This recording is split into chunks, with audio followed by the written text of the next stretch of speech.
Eagles. Eagles.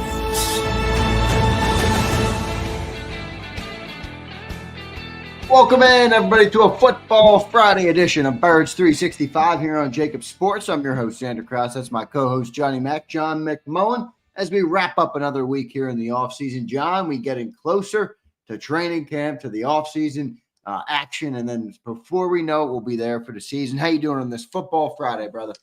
I'm doing well. A little bit rainy locally for the big Truist Championship. So if anyone's down there, they moved the tee times up. I know that. For some reason, I get all these releases. So thank you, Truist. Truist keeping Johnny Mac in the loop. Keeping me in the loop. So, but yeah, we'll get through it. Football Friday, NBA playoffs. Go Timberwolves. You know, big Minnesota guy, as everybody knows. They win last night. And your Philadelphia Eagles.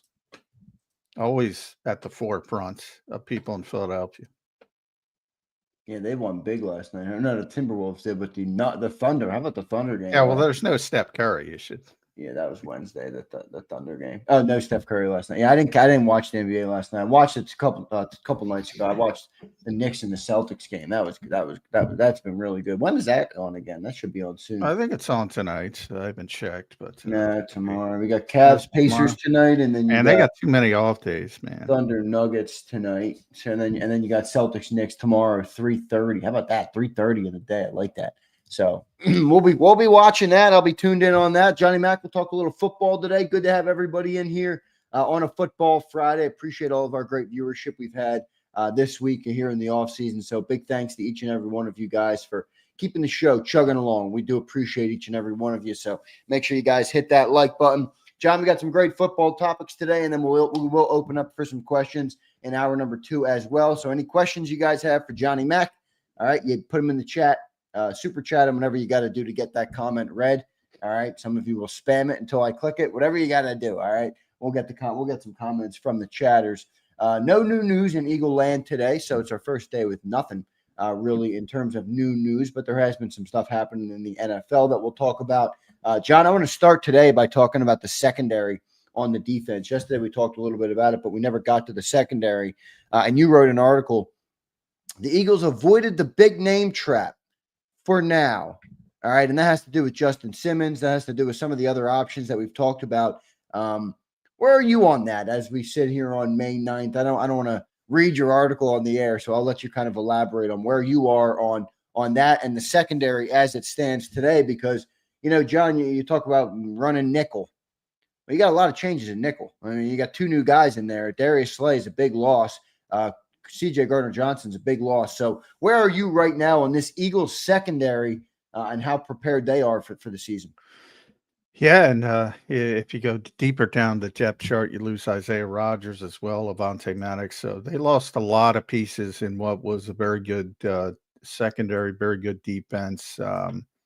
And the piece you pointed on Sports Illustrated, basically, I think the Eagles should avoid the big name trap. Not that they have. Who knows? They might wake up today and say, we got to go get Justin Simmons. I will say this, you know, this is one of those things where you got to wait for OTAs and you got to wait for probably the first couple of weeks of training camp. And then if Vic Fangio, because he assesses these things pretty quickly, Sidney Brown's not ready to take a step forward. Andrew Mukuba's not ready as a rookie. Then you might entertain it in August. In the meantime, if Justin Simmons signs somewhere else, which probably won't, probably wait for training camp or an injury or something like that. You know, then you say, all right, say LaBie, we didn't get it, you know, whatever, and you make do. But the whole philosophy of this team is that, you know, you have all these veteran players making big money, mostly on the offensive side of the ball. But the defense has started with Zach Bond, and you know what's coming with Jalen Carter. You know what's coming potentially with Nolan Smith. You know what's coming 2 years down the road with potentially with Quinyon Mitchell, Cooper DeJean. So you got to pay all these guys. And the other parts, you got to fit in with young, cost-effective players. Right. You can't just go out and get Justin Simmons and Javian Clowney. Everybody's going to bring that up today. No, I don't. Again. I don't want that. And Von Miller. No, you gotta get the younger players involved. And sometimes there's some startup costs to that. And obviously the Eagles believe in their coaching staff and their developmental abilities, and they got to get these guys up to speed to be competent. That doesn't mean be CJ Gardner-Johnson in week 1 seamlessly. Not going to happen. No, it's not going to happen. But, if by the second half of the season, Andrew Makuba's settling in, that's fine. And that's what you want. And then you got a 4-year starter at safety under pretty cost-effective terms. They probably be played that well. They probably extend him, but you get my point. Right. And that's where they have to go. That's been the whole plan. So you don't just get to, where are we, May 9th, and say, oh my God, I got to get Justin Simmons. I got to get Jadeveon Clowney. No. Now, if training camp goes really, really poorly, then you can open that up and say, all right, maybe I need a Band-Aid because we're a Super Bowl contender. But that's for later down the road, not now. Got to give these kids a chance to play. We had Chris Franklin on yesterday, John, and he brought up a great point, though, about safety position in this defense. It's one thing to plug, Morrow in for Milton or something. Safeties have big responsibility in this defense. So I do anticipate there being some pretty decent startup cost here for Andrew Makuba. Who do you think would be the favorite right now to be the starter at safety? Well, I think, from a logic standpoint, it would be Sidney Brown, but from the standpoint of, Sidney wasn't a Vic Fangio guy. He was here before Vic. And so the theory is that, Makuba's got the Vic Fangio seal of approval. That may be true. That may not be true. Maybe a legitimate competition. Typically, the player that's been here longer is going to get the first snap. That's how they've done it. The first rep, not that matters. But, I would say Sidney because he's been here for 2 years. But if Vic truly does, a lot of people talk with Bryce Huff, their whole mentality with Bryce Huff is, well, Vic doesn't like him. That may be true. I don't think it is, but I think he's just trying to find the best players and the best. And as things unfolded last year, he went with different players. He doesn't have the same players, so it might have to change. I think, you saw it last year at linebacker with Devin White and Nakobe Dean. Because again, I've explained people don't understand what training camp is, and they're like, well, he's taking the first rep every day. Vic's trying to get Nakobe Dean ready. That might be the case this year with Makuba, but we have to wait and see.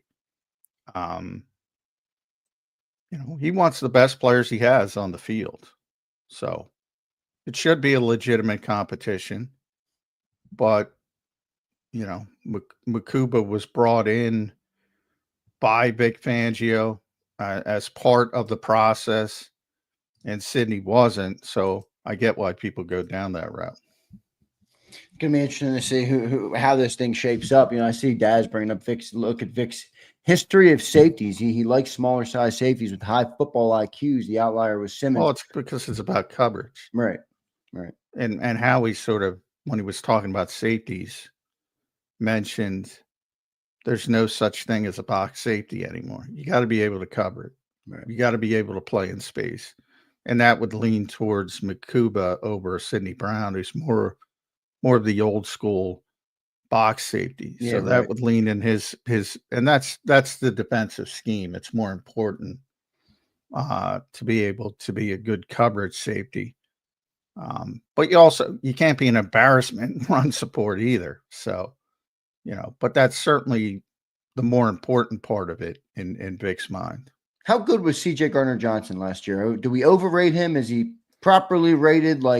I know he's going to be hard to replace, but you just brought up how important coverage is for Vic. I do remember a couple times in the season where, I feel like CJ Gardner-Johnson had some blown coverage. I'm not saying he had a bad year. I'm just saying how good was he last year and how hard is that to replace? Like Milton Williams was great. Josh Sweat was great last year. They're going to be hard guys to replace. How hard will CJ Gardner-Johnson be to replace? Very hard. He had a great season last year. It was much better last season than 2022 from a consistency standpoint. But that year was way more – the first year he was way more undisciplined, to say it, taking chances. And when you make that many plays, that's part of it. You got to walk that tightrope. You don't sit there and sit back and be cautious and make that many plays. So part of it is, what do you want? Do you want a playmaker? Or do you want just a guy who's going to be very, very cautious and fundamental and do that thing? So that's something people have to answer for themselves. I think they like the plays, the splash plays. But he had a very good season, especially second half of the season. He was off the charts. Yeah. I was going to say he started a little slower. He got real good, though, later in the year. Yeah. He really took off. And to me, it was by far his best season. Another indication of the specialness of the season as a whole, but he also he's one of those guys who came into the league as a nickel corner and built up his body over the years, and you saw it over with some of the big hits. He was a nickel in New Orleans, right, before he originally came here. Yeah. And even the first year, he was kind of undersized, and all of a sudden he shows up after being in Detroit, and he's this monster. And that showed up as well in the physicality part of it. So he's a really good player, really big pain in the ass, but a really good player. And he's going to be difficult to replace. I didn't even think he was this high. It's just he was 13th according to PFF in the entire league. I didn't even think he was that high, but that's pretty freaking good. That's real good. No, it's it's PFF, so maybe it's not everything, but the other guy, I mean, if you look at Justin Simmons on there, he hasn't had great seasons recently. So that's why I'm like, I don't even know. No, he's a descending player. Well, you're not comparing him to No, you're not. But we started the conversation with talking about the big name thing and bringing in a guy like Justin Simmons. And I don't necessarily know if that's as big of an improvement over letting the young guys play as some might think. I think Justin's better. Oh, no. Yeah, that's why they call it the big name trap. I mean, I don't know if it's a big improvement. Football moves very, very quickly. He's a very good player. He's a top 10 safety for a long time. And some of it was with Vic in Denver. So all the connections are obvious. He's no longer a top 10 player. He's going to be 32, I think. Descending, coming off not the best year. So yeah, you got to be careful for what you wish for and that's why they coined it the big name trap. Joe Banner coined it the big name trap. Right. You got to be careful with that. And it feels like right now the Eagles are going the other way in terms of getting younger, prioritizing younger players. I mean, well, they have the first move that was only for 2025. It's this offseason has been more about 2026 and preparing, to be honest, for Jalen. I agree. And the Goedert move, John, was the first. That was the first one. Yeah, I agree. That was the first one, and that only because it fell in their lap. I mean, they were moving on. Both sides thought they were moving on. Right. And he didn't get the contract he was expecting elsewhere, or at least, potentially. And that, trade compensation plays into that, how he plays hardball. He's stubborn, which he admits. So, next year he might, when he hits free agency, and even at his age, if he has another good season, especially if he stays healthy, He's got a chance to make some money on a 2-year deal. So I think he made a smart decision. It's probably one that, you got to get over your ego a little bit, but I think it was the best spot for him, because the last thing you want to do is go to Tennessee crappy team, rookie quarterback. You don't look good. Yeah, that wouldn't have worked out well for Dallas. Yeah. So I think he made the smart decision. And hopefully it works out for him like it worked out for Josh Sweat. But that's the one decision that's been about, the immediacy of 2025 only. And that's because it kind of fell in their lap, to be honest. You think Goddard feels slighted at all by taking a pay cut after course. everybody else? Yeah. But, so did Josh. Didn't affect Josh's play on the field. A lot of that takes care of itself, because they have to play well to get what they want in the end. Right. But sure. But the thing is, I think there's a difference. Like, it's like good cop, bad cop. You got to have the bad cops. In the case, the bad cops here are Howie and Bryce Johnston and the business guys. He loves the coaching. He loves Jason Michael, Dallas Goedert, tight ends coach. They're really close. Loves the coaching staff. Coaching staff wants him back. If you ask them, they don't care about the business. They just want the player. His teammates, he loves his teammates. So I think, they compartmentalize it. Is he pissed off at the business? Sure. Of course. But I don't think that's going to impact all that much. Yeah. We'll see how it all shakes out. We'll get back to the defense too. I want to talk about the corner position as well, so we'll get into that. But John, as you just mentioned, the big name trap and getting younger as we talk about that, I'm thinking about this starting 22 as I picture it in my head right now. Lane Johnson's older than 30. Zach Bond's 28. Where am I missing that we got some age on this team? Is everybody under 30 in this starting 22? Well, Dallas is over 30. So Dallas, right? He's right. Bringing him back. I gotta say. I think that's it. Goddard and Lane. I don't think there's one guy on the defense that's older than 28 starting. Yeah, very young team. Is that too young? I don't think so. We'll see. Maybe in the secondary, we'll see. Slays was very important to this team. I think people kind of overlook that. Brandon was very important. I think people understand that, but in more of a role player aspect. Now all of a sudden, Jordan Davis leads your defensive line room from a leadership standpoint. Think about that. He's a young guy, but people gravitate towards him. So sometimes that takes care of itself. The interesting thing is corner, because, they also lost Devontae Maddox. So if you're looking for a leadership void, it's going to be at cornerback, in the cornerback room. I mean, Quinyon and Cooper are tremendous players, but they're both very quiet and understated. They don't come across like slaves, Yeah. I will say, we talk about how young of a team it is, though. But I mentioned this yesterday on the afternoon show. It's one thing to have a young team, which has its pros and its cons. This has got to be the most experienced group of young guys across the NFL. If you think about, and I know college isn't the same, but if you think about like Jalen Hurts, where he's been, and now he's only 26 and he's already been to 2 Super Bowls, winning one. Jalen Carter's been to a Super Bowl, won one. Jordan Davis has been to 2 Super Bowls in his first.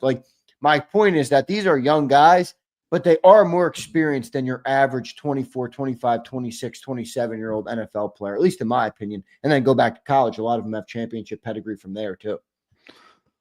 Well, yeah, the championship part of it, I'm talking more of the leadership, the championship part of it, especially in college. All right, you're on the best team.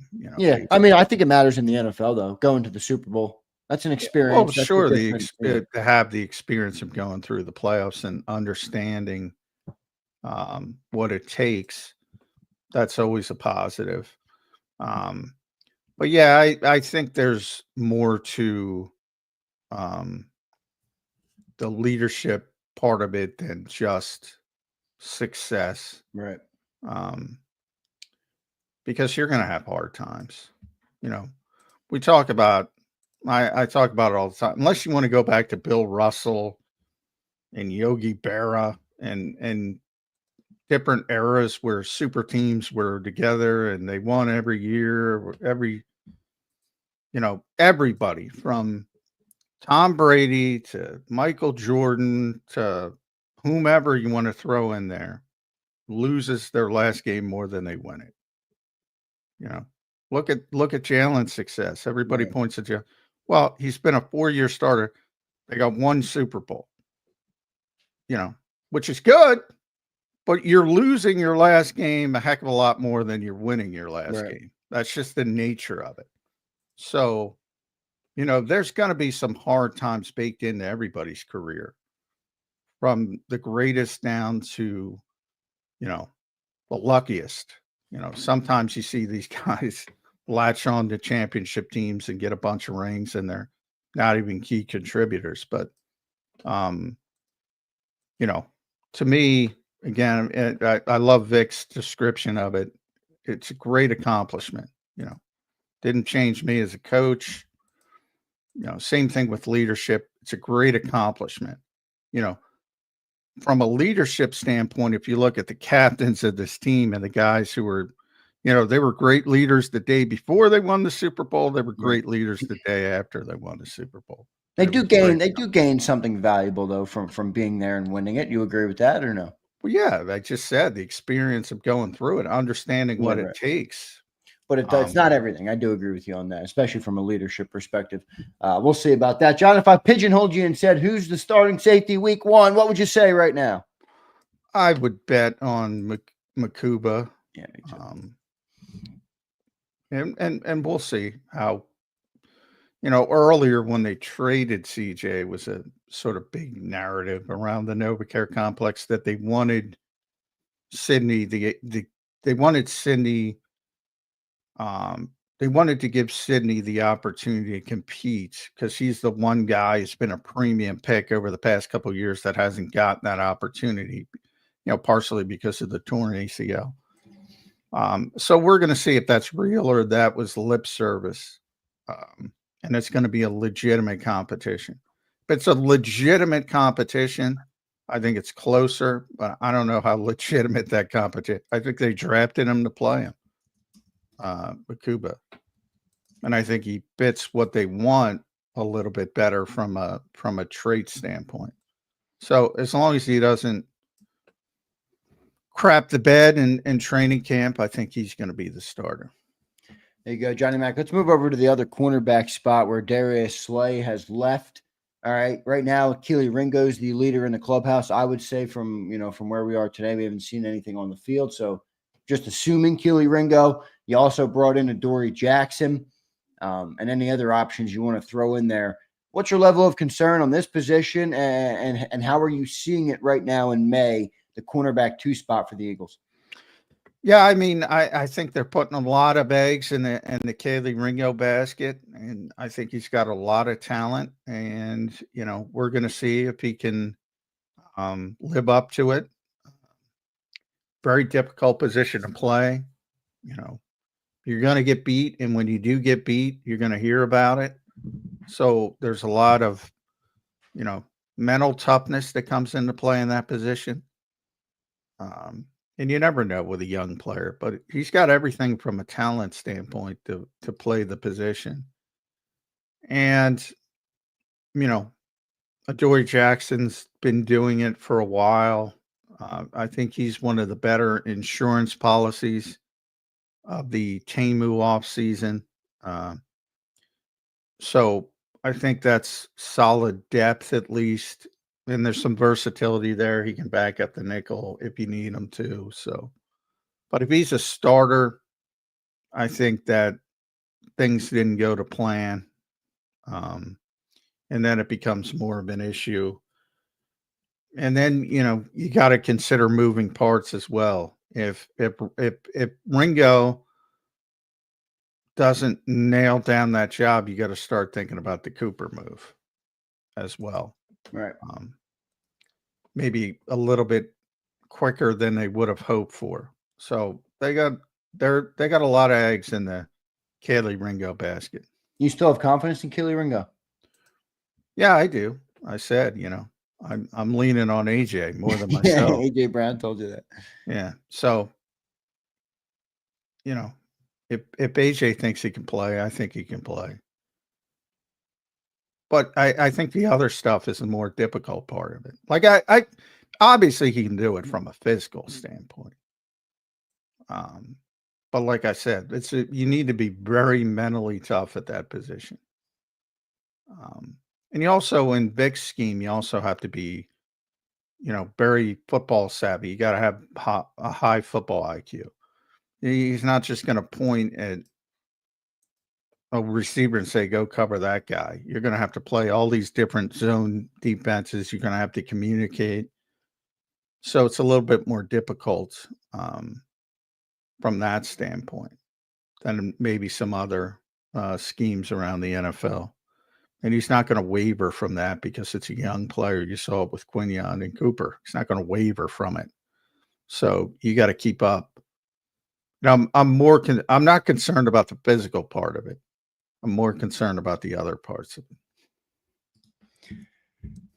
You think Adoree Jackson has a good chance to start there? I happen to think he does. I mean, I like Kelee too. I'm not ruling him out. I just wonder if Vic is coming in and he's like, listen, I got to get a more established player in there. I don't know if Adoree Jackson still has it, honestly, but how good of a chance do you think he has at starting? Well, I think he's got a pretty good chance because there's a pretty good chance that Kelee doesn't pick it up. But I think if he's starting, it's not what they had hoped for. So he's an insurance policy. That's why he's here. And if he's starting, you don't want to use that insurance policy. You might have to for injuries and that's different. But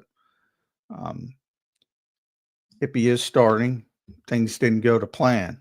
So, but yeah, does he have an opportunity? Of course, because we talk about all these young players. They're not all going to hit.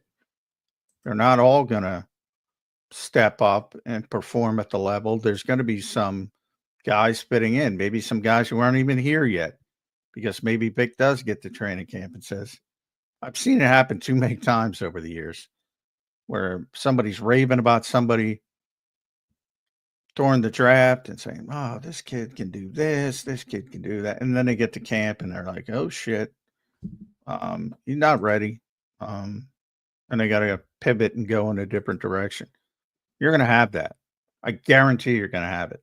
I don't know where, but I guarantee you're going to have it. Now, do you think Quinion's going to move to the other side this year, or is he going to stay where he was last year? I think he played right corner last year, if I'm not mistaken. This year, would he play left this year? Yeah, that's an interesting. I assume he's going to flip over. I don't see why they wouldn't.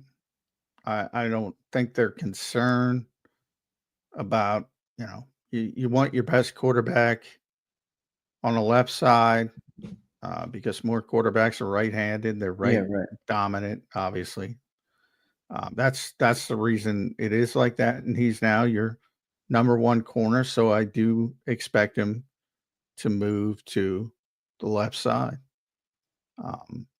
Is that we're not worried about that. I'm not worried about the player. I'm just wondering, you hear that with tackles. I'd be more worried about it if they didn't move him, if that makes sense. Yeah, like then they would be showing you that he couldn't do it, maybe. Yeah, well, they'd be showing you that not that that he's not confident enough to do it, or he's not, or they don't have one or the other. That would be more concerning. Like if he doesn't take the first snap at left corner, that would be concerning to me. And everything about him says, he doesn't care. So I can't imagine they would just leave him at right corner because that's where it worked last year. I mean, they lost Darius Slay. He's your best corner. He should be on the left side. It would also kind of isolate one side. That left side would be a little bit of a weak spot on that defense. Even if the players play well, you got two new players in there. If you let's just say you left Quinion on the right, you'd have Keely Ringo, and you'd have Andrew McCoob at strong safety. That I think quarterbacks will be picking on that all year. Well, they're probably going to be picking on it. Well, I know, but if you move Quinion over there, you can make it. You can hide it a little better. Yeah, I don't know if you can, other than if quarterbacks.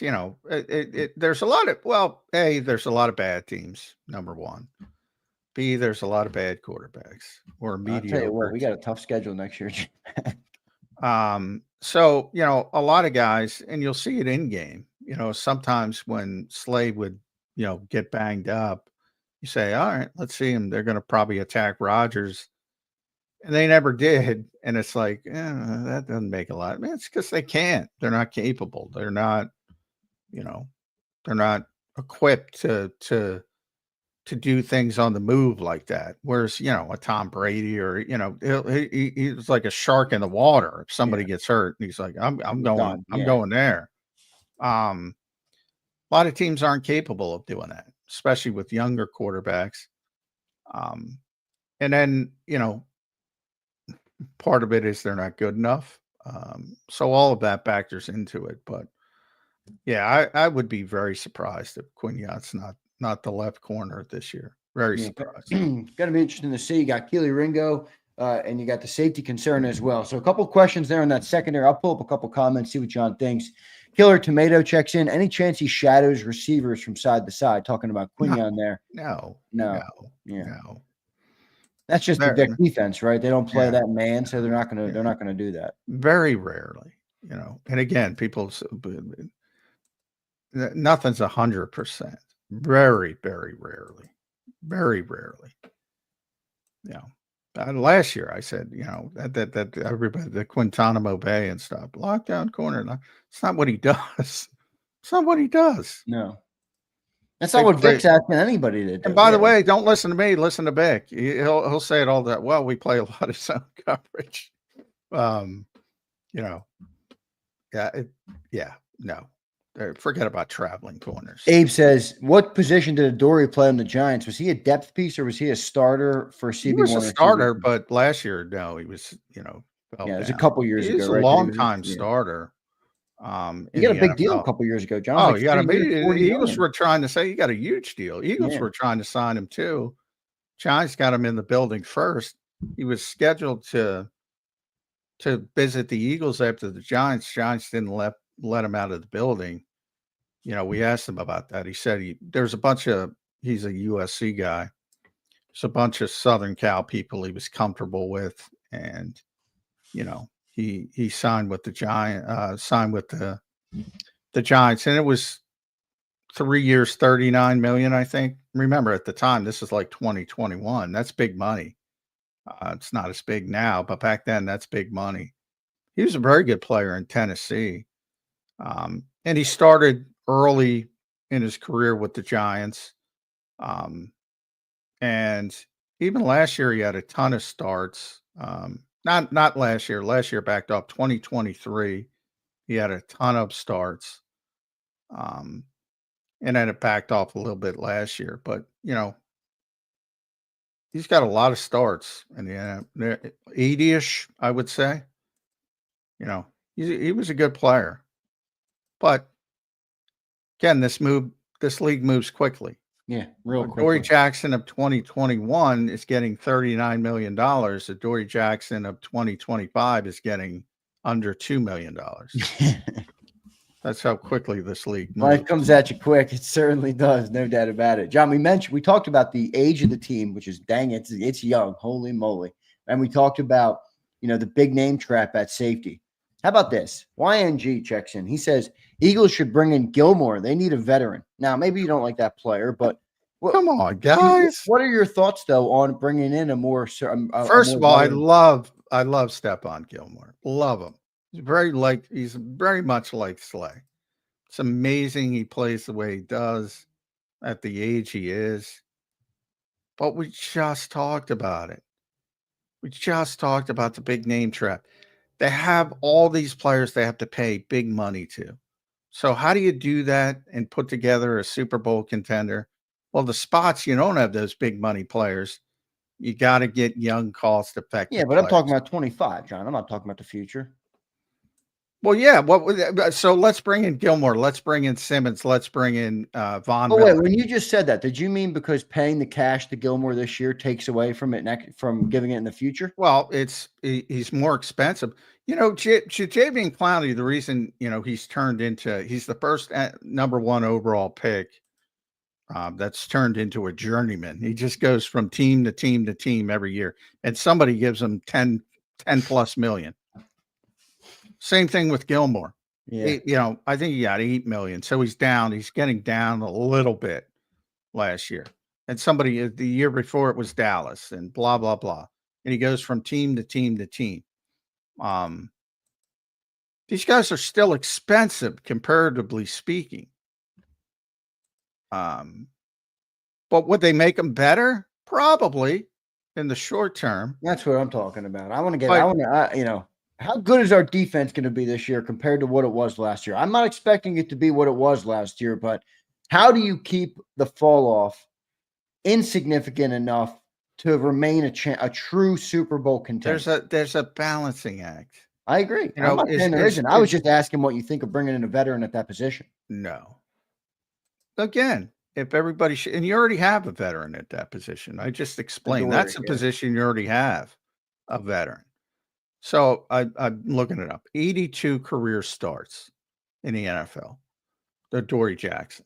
82. You already have a veteran. Now, edge rusher, you don't have a veteran, an accomplished veteran. And I'm putting Huff off to the side. So would Clowney make him better? Fuck yeah. I mean, yes. I'm not a huge Clowney guy, but yeah. I don't care. He'd make him better. Yeah. Justin Simmons, would he make him better? Yes. Yes. Slightly, incrementally. Kevin Byard like. Yeah. And by that I mean he'd line up correctly and he's a professional. And but with what you're missing there, with what you're losing out on developing your new young safety, I don't think that's worth it. Well, exactly. Byard, then you're setting back the development of younger players and waiting. There's a balancing act, and the last thing you want to do is bring in a bunch of 30 plus players who are, ring chasing and all at once. And you're costing the development of 3 younger players or setting it back. Yeah. It's just not the way the Eagles do business. And you should be thankful for that. That's the way bad teams do business.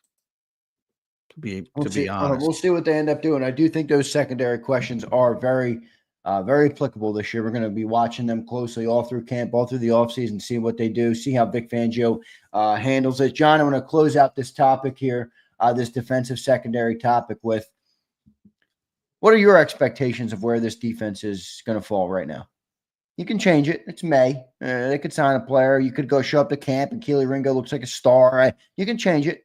But on May 9th, they were the number 1 defense in football last year. Well, I've said pretty consistently, if they ran it back exactly in some magical world, I don't think they would have been number 1 again, just because there's a natural sort of evolution of, teams doing things a little bit differently. And guys, career years are career years for a reason. They generally don't follow up career year with career year. Part of that regression to the mean. So, I think 1 with the group they had last year probably turns into, 7 or 8 or something there, like the offense, let's say 8th. And now with all the losses, I think you're probably outside the top 10 unless a bunch of young guys develop. But I don't think you're going to fall to the 20s or what they were before Vic got here. They have too many good players still, starting with Jalen Carter and Zach Bond. Is that going to be good enough to be a legitimate Super Bowl contender? Yeah. As long as the offense is going to have to do a little bit more, but the offense is technically more talented than the defense. Dabney checks in. He says, we will still be a top 3 defense. As long as Jalen Carter and Fangio are there, we'll be fine. Okay. They're human beings. Vic has been around for 40 years. He's had plenty of he's been a coordinator for 20 plus. He's had plenty of non-top 3 defenses. Aaron Donald. Plenty of non-top 10 defenses. Yeah. Aaron Donald is the best defensive tackle I've seen in this generation. And with all due respect to Jalen Carter, he ain't Aaron Donald. And that didn't guarantee the Rams a top 3 defense every single year. They can only do so much. And Jalen will be a superstar, and he'll be one of the best defensive tackles in football, and he'll get a $40 million contract, and Vic will continue to be the best defensive coordinator in football. But you need more than that to have a top 3 defense. And a bunch of other guys are going to have to contribute mightily, as you saw last year. Yeah. I think Jalen Carter has a chance to be the best defensive player in all of football. Maybe not this year, but at some point in the future here. Yeah, I mean, I thought he might make that move last year. I thought he'd be a legitimate. So we're all waiting for him to be. I mean, he was last year. I'm not trying. I don't want to say that and act like he wasn't what we expected. No, he was great, but I thought maybe he would take the leap and be in the defensive player of the year conversation. He's getting closer. And he's great, but you don't just have the top 3 defense because you have Jalen Carter. Doesn't work that way. That's why I brought up Aaron Donald, because he's, the best defensive player of his generation. No doubt about it. First ballot Hall of Famer. There's 10 other guys on the field. If the 10 other guys aren't performing their job, Aaron Donald, you can easily get around Aaron Donald. Not easily, but you get my point. You can do things. You can double team him. You can slide protection his way, as the Eagles did every single time they played him. Just ask Jason Kelsey. You can do all these different things to try to limit his effectiveness, and that's what teams already are doing to Jalen Carter. You need other players. It's not just about one guy. So you got him outside the top 10 as it stands here on May 9th. I'm going to say my floor on that defense is 9. Okay. I think they're going to be above 9. And my optimistic would be top 5. Well, I just did this at Sports Illustrated. So I'll do it to you. I'm going to flip the tables. I'll do it to you. Did they get better or worse at edge rusher with Josh Sweat out of the building? They got worse. Did they get better or worse with Milton Williams out of the building? They got worse. Did they get better or worse with Darius Slay out of the building? They got worse. Did they get better or worse with Isaiah Rodgers as the cornerback 3? Push. I think if Adoree Jackson's your cornerback 3, I think you'll be push. Did they get better or worse with Oren Burks as the top backup linebacker? They got worse. Presumably. I mean, you don't know what Trotter is. Did they get better or worse at safety without CJ Gardner-Johnson? They got worse. There you have it. And the only one I would argue with you is Isaiah Rodgers. They got worse there too, because he played at a very high level last season. And by the way, I don't even if all those guys were back, and I didn't bring up Brandon. They got rotational defense band. Yeah. They got worse. If you brought all those guys back, they're probably not having the same season.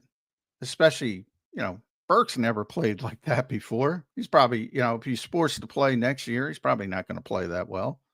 Rodgers, I don't know what Rodgers is. He's going to get a chance to start. but last year in that role, he was very effective. I don't know if Milton's going to play as well as he did. Probably not. On and on and on. But I think anybody with any objectivity is saying they got worse at the vast majority of those positions. They did. I mean, look, they did, but I think the chance still exists. I mean, when I look at Vic Fangio's defense, I think it relies more on the unit than it does on any one individual player. Now, you still need good individual players. So from your perspective, I'm not dismissing anything you just said. I think you're right. I think we did get worse at all those positions. But can the defense as a cohesive unit still operate as a top 10 defense if everybody does their job well enough within the system that Vic creates? I think you can. Well, of course you can. There's just so many questions. So many questions. And I didn't even go deeper down. And you can revisit our conversation with Mike Gill a couple of weeks ago. Mike went even deeper. It's like, all right, is Zach Bond going to play at the same level? Right. Quinyon and Cooper, are they going to play at the same level? Yeah, Quinyon and Cooper. Nolan Smith, is he going to play at the same level he did the last 9 games? There's a lot of questions. The regression to the mean counts with those guys as well. A lot of questions. That's fair. I'm still going to go floor at 9 and ceiling somewhere in the top 5. Now, again, that's a ceiling. I'm admitting that's a very optimistic outlook. All right. Well, I would say ceiling. I would agree with you. It's top 5. Everything goes correctly. Floor, I'm much lower than you. The floor, where are you at on the floor? The floor is probably, don't tell me 20. 17, 18, 19, somewhere in that range. The floor is, much lower than top 10. And I might even be kind with that. You've seen it. I mean, it's like relief pitchers in baseball. You have a good year, you have a bad year. You have a good year, you have a bad year. Unless you're Mariano Rivera. Yeah. All over. You have a good year, a bad year. It's what happens with defenses. You saw, I mean, they went from, I believe, the 31st ranked pass defense in 2023 to number 1. Boy, if we're the 17th overall defense, this is not going to be a Super Bowl contender. Well, depends on what the offense is doing. The offense is, in that case, and the offense is going to have to get better, I think, in general, and they want to get better, obviously. But that's where all the money is, let's be honest. Yeah, no, it is. I'm not saying it's not, but I'm just saying when you look at the team last year and the historic season that they had, I mean, the defense was a massive part of that. Even as good as the offense was, one of the reasons that the Eagles were able to run the ball with Saquon Barkley so much is because nobody could score damn points on the Eagles. They give up 13 or 14 points a game. Whatever. Yeah, it's a big, you're not going to run the ball if you're down 2 so scores. It's complementary football. We've talked about that a lot. How replacing the players is one thing. Replacing the magic of the season is even harder to do. With how well it worked complementary. Special for a reason. I say it all the time. Yes, it is. Good. But the offense is going to have to pick it up. The defense carried the offense last season, which is crazy, to be honest. But that's what happened. Even look at the Super Bowl. And your point about you can play a certain way only if the defense is doing their job and the complementary aspect of it. That's what happened. And now it might have to be more of the offense, not all the time, but occasionally carrying the defense a little bit. Which is what it should be on paper, by the way. Right. To close out this segment, I want everybody to put in the chat what they're going to be ranked. I don't want top 5, top 10. Give me what they're going to be ranked. It's going to be a bunch of top 5s. 1, 3, 42. It's going to be a bunch of top 5s. All right. Give me seamless transitions. Give me what the Eagles will be ranked on defense in this year in 2025. JD3, give me some objectivity, guys. Objectivity. Be as objective as your mind will allow. Don't give me seamless. All right. JD3 checks in. I agree we got worse, not only in talent, but leadership. Slay and BG were the leaders of that defense. Now our 2 leaders, Reed and Nakobe, are eligible for extensions. Who is the next guy up? Oh, Reed, definitely. N'Kobe's injury set it back. I mean, N'Kobe's injury, he's not getting an extension. And I think it's going to be very difficult for N'Kobe to be back in 2026 because, like I said, he's either going to be healthy, play well, he's going to price himself out probably, or he's not going to be healthy, and they're going to have to move on anyway. Unfortunate injury, part of the game, ugly part of the game. But yeah, Reed's getting an extension. He's definitely next. Yeah. Yeah, I'm looking forward to seeing what Reed gets. It's going to be interesting for him. Flexen says top 10, 15, 12th for Jason. All right. I'm proud of you guys. That's not bad. 18. That's what are you, Johnny Mac? You're lower than Johnny Mac? Are you kidding me, Jesse? It's 17, 18, 19. That's my floor. Ghost number 2. Top 15, top 15. These guys didn't follow my instructions. 29. Pumper. I'm proud of the objectivity. Not you, Pumper. That's not objective either. Dabney says 3rd, 5th, 12th, 11th, all 6th, right. 8th, 13th. All right, so I think people are realistic on this, man. Yeah, I'm shocked. All right. I tell you, yeah, a lot. I mean, it's just we got a good fan base, man, on here. Just tremendous amount of turnover. Just and again, some of these guys are probably going to hit, but all of them. All these young players hitting at the same time. Yeah, I don't like those odds. I like 6th. I'm going to go 6th if I had to give a number. I'm going to say 6th. Defense will be 6th there. Good stuff. Appreciate all of you guys for making the segment a great one. Johnny Mac, good breakdown of the secondary. It is going to be interesting on where this team goes and what Vic Fangio does. I can't wait for training camp because I just feel like that's where you get some answers on this stuff, or at least you can start to see. You didn't really get all the answers last year with Vic. Well, you'll get some of them. You'll get some of them. You'll start to see what he's. Listen to this show, you'll get the answers. If you listen to others, you might get Devin White's going to be the starting linebacker. That's true. That's true. So you might not like what Johnny has to say all the time, but you got to listen anyway if you want to be an educated fan. All right, let's move on here. We're going to take a quick commercial break, but I do want to hit my boy Jason A-Team, John, again at 8:04 a.m. Jason A-Team with a $20 banger after his big super chat yesterday. Jason, thank you for all your support, brother. Means the world to me, to us. Thank you. Good morning, fellas and JAKIB fam. Another great day. Make sure this weekend you let your mothers know how important they are. I will double down on that. Jason, here's a quick story for you mid-super chat. I was born on Mother's Day, all right? I was a Mother's Day baby. I was born on Mother's Day. So my mom tells me it's the best Mother's Day gift she ever got. I hope she's not lying to me. Wouldn't be here without them. Question, do you think the Eagles are thinking of trading Goedert? And he did follow it up and say mid-season like they did with Ertz. Yeah, I mean, I mentioned that yesterday. Things would have to go very poorly. And I don't think things are going to go very poorly. Like if they're clearly not a Super Bowl contender and, the trade deadline is not even deep enough in the season to where that's going to be the case. I can't imagine that the Eagles would be out of it. So very unlikely. You never say 100%, but no, he's going to be a part of the team this year. If for some reason, and the only reason I could think of is the quarterback gets hurt and things turn drastically bad. Yeah, but very, very small path. He's going to be here. Yeah, I think Goddard's going to be. I mean, you can't get rid of Goddard in the middle of the season. 18. What would that signal to a team that might have aspirations of going back and having a chance at repeating? You take your tight end and trade him for some. Harrison Bryant might play so well. I didn't put that in. JD3, man. John, if Harrison Bryant is anything this year, I got to do something for JD. I got to get him a Bryant jersey. Yeah. I got to send him to a game. I got to do something for JD3 if this guy is anything above a trash can. I didn't say it was a trash can. Well, I mean, he's like the 4th tight end on the roster right now.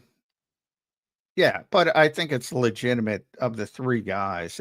And we're just going based on money. Basically, because but John, Harrison Bryant is closer to Malik Carr than he is to Dallas. Well, no, he's not. He's an NFL player, so he's got Malik Carr on this roster. He's the 4th tight end, man. He's closer to the bottom, practice squad boys. Well, I think there's right now there's Dallas Goedert and 3 guys fighting for 2 spots. And I think any of them could get cut and any of them could be on the roster. So, I think he's on even footing with Calcaterra and Granson for the most part. But yeah, you have to give Granson a little bit of an advantage because he got a little bit more money, and you have to give Calcaterra a little bit of advantage because he's got the experience of being here with this coaching staff and this offense. So, yeah, you start him out at number 4 on the depth chart, but I do think he's got a legitimate chance to make the team. I do think that. Good stuff. 18, appreciate your super chat, brother. Thank you, man, for all the support. Appreciate everybody in here. JD3, 18, everybody in the chat right now. Fleming, Angelo, Dro, Flexen, Brian Fleming, Daz is in here. Deshay's in here. Rich is in here. I appreciate all you guys. Brandon Howard, Sig Leward, Andrew Hernandez, Kirsten, my girl Kirsten. I appreciate all of you guys for being here. Hit that like button for us. All right, we've been slacking a little bit on the likes, but the views have been great, so we appreciate all you guys. Make sure you guys hit the like button. It does tell YouTube to share us to more people. So drop a like on the show. We'll be right back here in hour number 2. We'll take some questions from you guys, and we'll talk some NFC East, some offense, and all sorts of different things here on Birds 365 to wrap up the week. So appreciate you guys. We'll be right back in 3 minutes. The following is a real testimonial from the father of a young injured victim. I didn't think she was going to make it. Major Perry's daughter was the victim of a horrific accident caused by someone else's negligence. If you don't find the right counselor, law firm that you're looking for, you will get lost in the wilderness. Badly injured? Call the Fritz and Bianculli Law Firm at 215-458-2222 and find out why they say, "We got this." Your financial future is on the line. Are you ready for what's next? At Leone & Company Wealth Management, we help young professionals, business owners, and pre-retirees navigate the complexities of building and protecting wealth. For young professionals, we'll help you grow your wealth, plan for your future, and make the most of your hard-earned dollars. For business owners, we provide strategies to protect your company, manage risks, and create a lasting legacy for both your business and personal wealth. For pre-retirees, we'll design a plan to secure your retirement, ensuring you can live comfortably and confidently in your next chapter. Whether you're just starting out, managing a thriving business, or preparing for retirement, we're here to help you take control of your financial future. The first consultation is on us. Get the advice you need without the cost. Let's make your financial vision a reality. Take the next step. Scan the QR code to schedule your free consultation today. And of course, go Birds.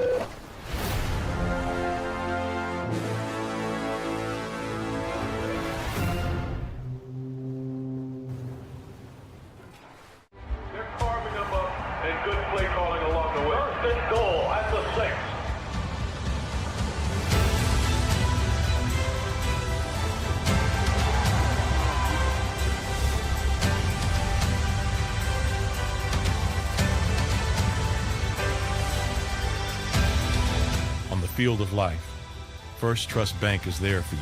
Champions on 3. 1, 2, 3. Because Philadelphia dreams deserve a Philadelphia bank. In our hometown, we all look out for each other. We step up to keep our communities going strong. And at Independence Blue Cross, we're here to keep you going strong as the #1 health insurer in the region. No IBX is always looking out for you. EAGLES, Eagles.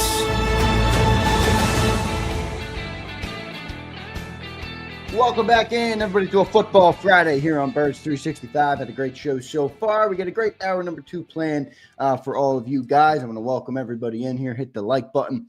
All right, share, comment, do whatever you got to do to help us grow. We appreciate that, John. I'd feel remiss if I didn't mention this on a Football Friday. Big news in the world yesterday, John. The 267th Pope was elected. The new Bishop of Rome, Johnny Mac, is an American-born citizen. Yeah, Chicago. In 2,000 years. How about that, Johnny Mac? Yeah, Chicago, America, number one. Chicago, Villanova, went to Villanova. Yeah, man. All the Villanova people are losing their minds. Yeah, I call him CM Pope for my wrestling fans. Chicago made Pope instead of CM Punk. So, yeah, congratulations. Pope Leo the what? The 14th. Leo the 14th. 14th, yeah. Yeah, finally got one. The United States finally got one. Yeah, I thought it was pretty awesome to see that. And anybody, if you're a Catholic like me and you care about stuff like that, man, I was glued to my TV yesterday watching that ceremony. Truly amazing to watch. So very, very cool stuff there. And first United States Pope. All right, born in America, he spent some time in Peru, South America, and now he is the Bishop of Rome and the Pope of the Catholic Church. So pretty incredible stuff there. Pretty big world news yesterday with that. Everybody turned their news on to that. So good stuff. I wanted to mention that. Johnny Mac, as we move in here to a new topic here on Birds 365, I want to go NFC. Before I go NFC East, we're going to talk a little NFC East. We did NFC East receivers and quarterbacks yesterday, but I want to go a little bit more broad. But first I want to go NFC. When you look at the NFC right now, John, coming off of last year, there were certain teams that were damn good last year. The Rams, as we've talked about on this show extensively, got close to beating the Eagles. The Lions were a tremendous team last year. The Commanders came out of nowhere and became one of the best teams in football, one of the best teams in the NFC. Who do you think right now are the biggest couple contenders for the Eagles to kind of knock them off the throne this year coming into the 2025 season? I start with the Rams. Yeah, me too. Not only because of how well they played against the Eagles, which I was very surprised by. But I think they're getting better from a talent standpoint as well. I think they made some adjustments.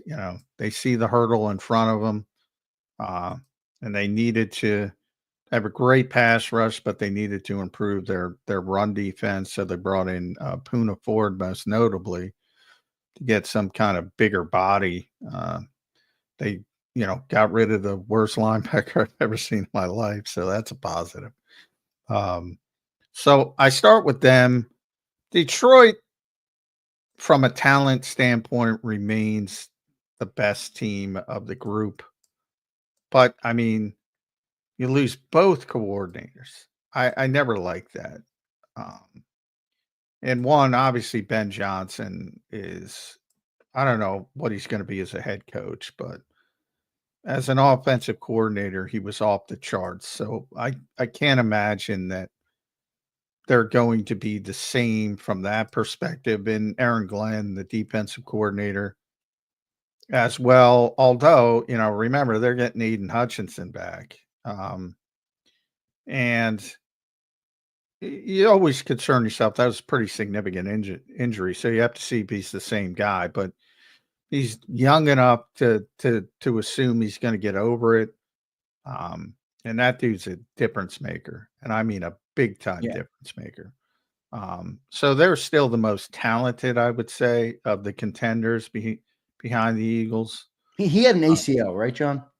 He had a bunch of stuff. He had a broken leg, he had an ACL, he had a bunch of I watched the video. Did you watch that video of him that went out on his rehab? I saw one, I saw one. But I mean, he looks good, but that big difference between NFL football. You got to see but he's 24 years old. It's not like a 32-year-old player getting that kind of injury. So, but he fractured, and I'm just looking it up. He fractured both his tibia and his fibula. So that is significant. I mean, and he had to have that wasn't like an ACL where they wait for the swelling to go down. They had to get him into surgery immediately. That's one of those injuries. You go straight to the hospital. So you have to see where he is, but again, if he recovers, just a difference making player. So they're the most talented. There's so much change. Minnesota's also very talented, but I mean, they don't have a quarterback. I they don't. I mean, JJ McCarthy might turn into a star, but he might also be. How much is it going to help him that his team is so good? Well, you would think it would help. Right? I mean, look, how many times have I heard other fan bases tell me Jalen Hurts isn't that good? He just has a good team. Well, the quarterback still has to be good. Well, I don't know if he's good. That's my point. I mean, if he's not good, it doesn't matter what the supporting cast. But yes, he's got a very good supporting cast, and you'll be able to see if he's going to be good or not. But one of the concerns I had with him coming out is he didn't play at Michigan. And by that, he played, but I mean, they didn't throw the ball. And I'm like, if he's so good, you're not playing an entire half of football without throwing it at all, especially at the college level, where you have such a disparity in talent in so many of the games, where you can have an opportunity to, let's be honest, some of these games for these big time colleges like Michigan are glorified scrimmages. And they didn't sort of take the reins off them. Now, maybe that's just the conservative nature of Jim Harbaugh. That might factor into it. I don't know. The whole point of that is I have no idea on that particular player.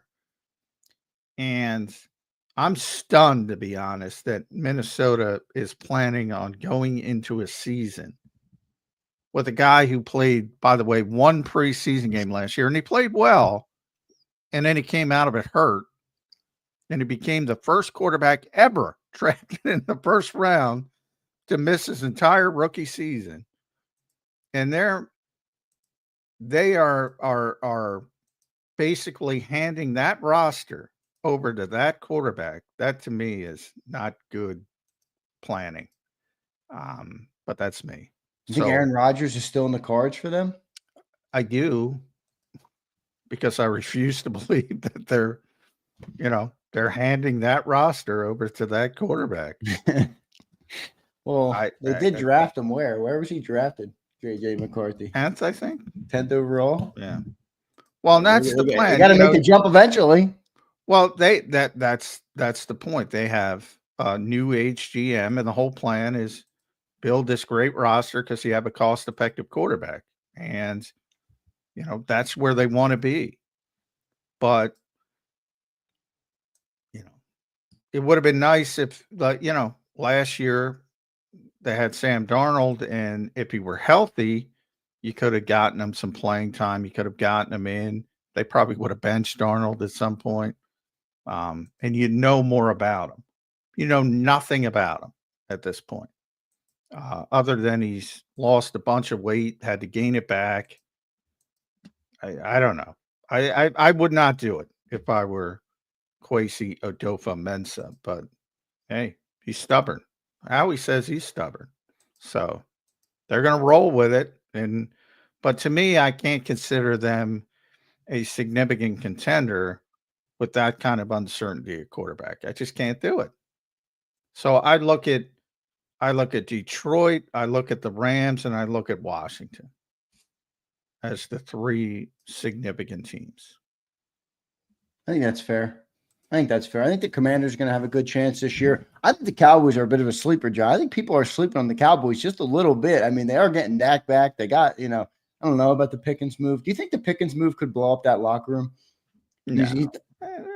Sure. I think people give, too much credence to that. Yeah. It's like, did CJ blow up the Eagles locker room? No, but the Eagles system is a lot better. I mean, think about it. You got Did he really blow up the Pittsburgh locker room? No, he didn't. But why did Mike Tomlin move on from him? Look at the last receivers that Mike Tomlin moved on from before giving him a second contract. Well, I mean, the old adage is, I mean, why the Eagles move on from CJ? I mean, you decide, like Mike Tomlin put up with a lot with Antonio Brown for many years because you know what? He wasn't good. He was great. And so he put up with it. If you're good,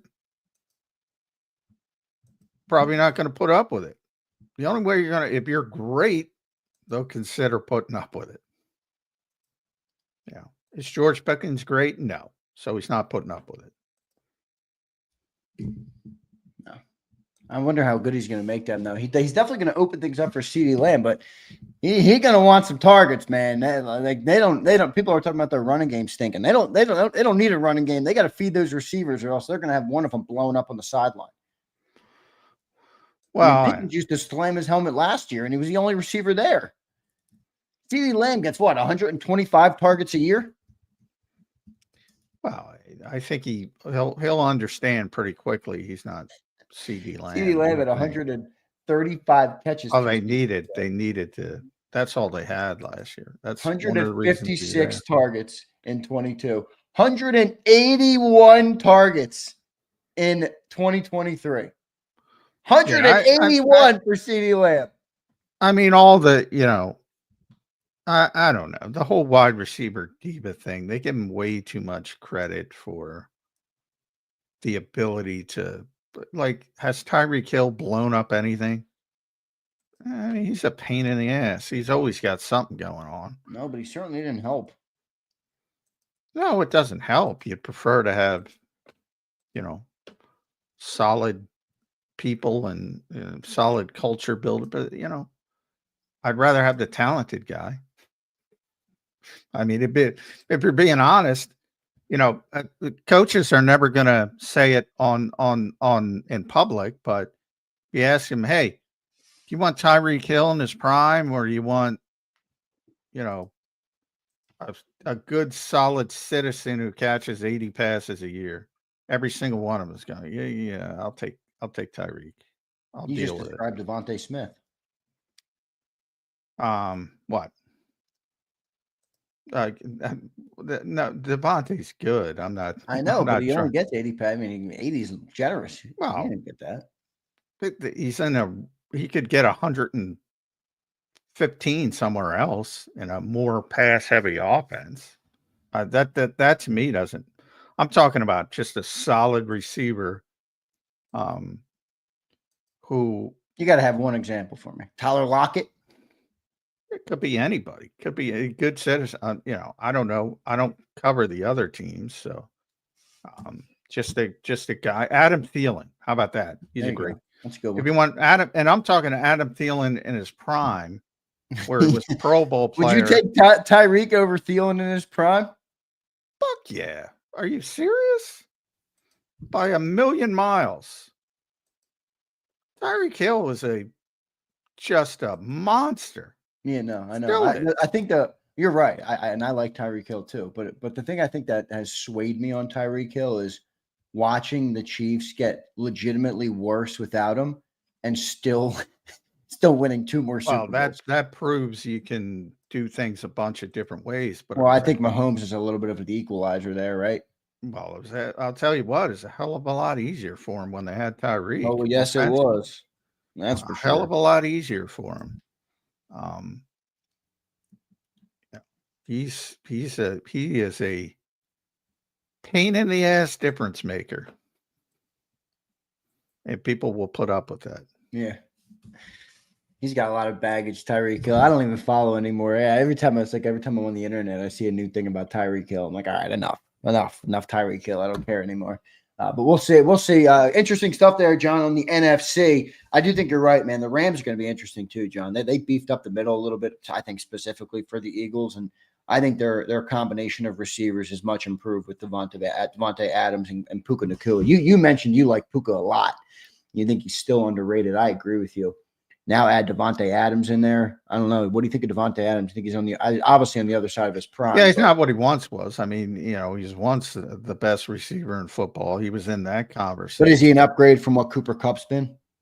Yeah, recently. Cooper Kupp's not what he was either. Not triple crown Cooper Kupp. They're both descending players. So, yeah, right.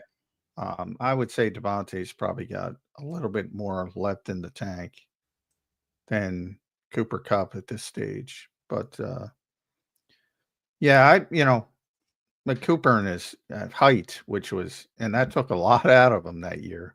That's part of it. He hasn't been the same since. Very similar to Michael Thomas in New Orleans when he had that crazy season. He's never been the same. Cooper Kupp's never been the same.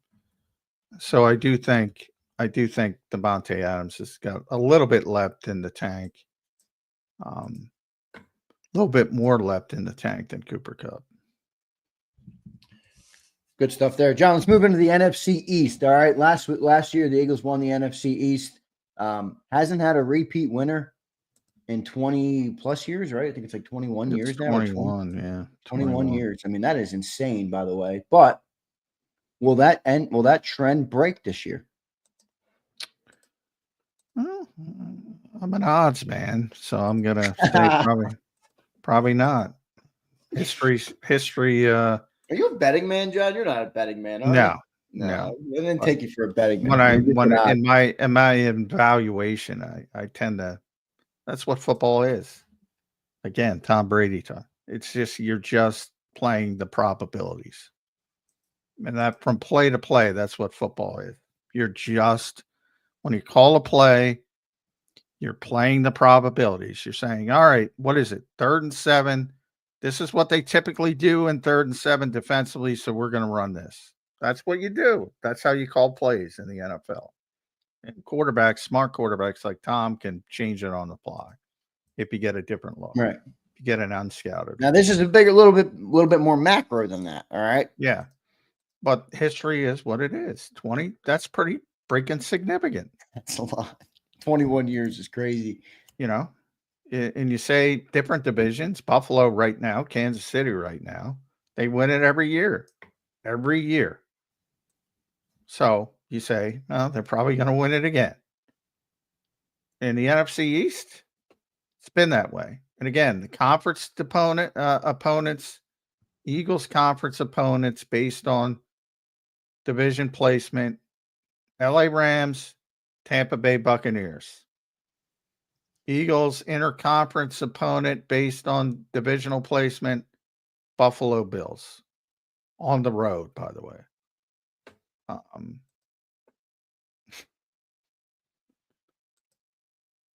If it's going to be, think about last year, how close it was, and it wasn't that close from a feel perspective, but from an actual numbers perspective. And all of a sudden, I think it was Chris Franklin who brought it up. If it comes down to a tiebreaker and your 3 conference opponents, your 3 divisional placement opponents are the Rams, the Bucs, and the Bills, well, you have a tougher road than Washington, which is the team most likely.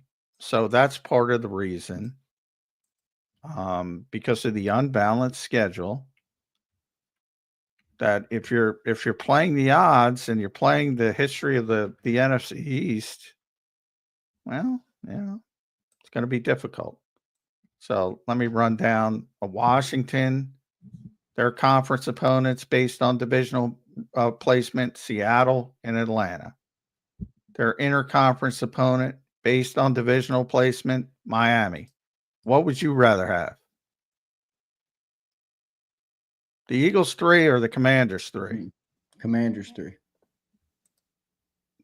If it's close and those 3 games matter, are the Eagles going to win the division by 4 games? Maybe. I doubt it.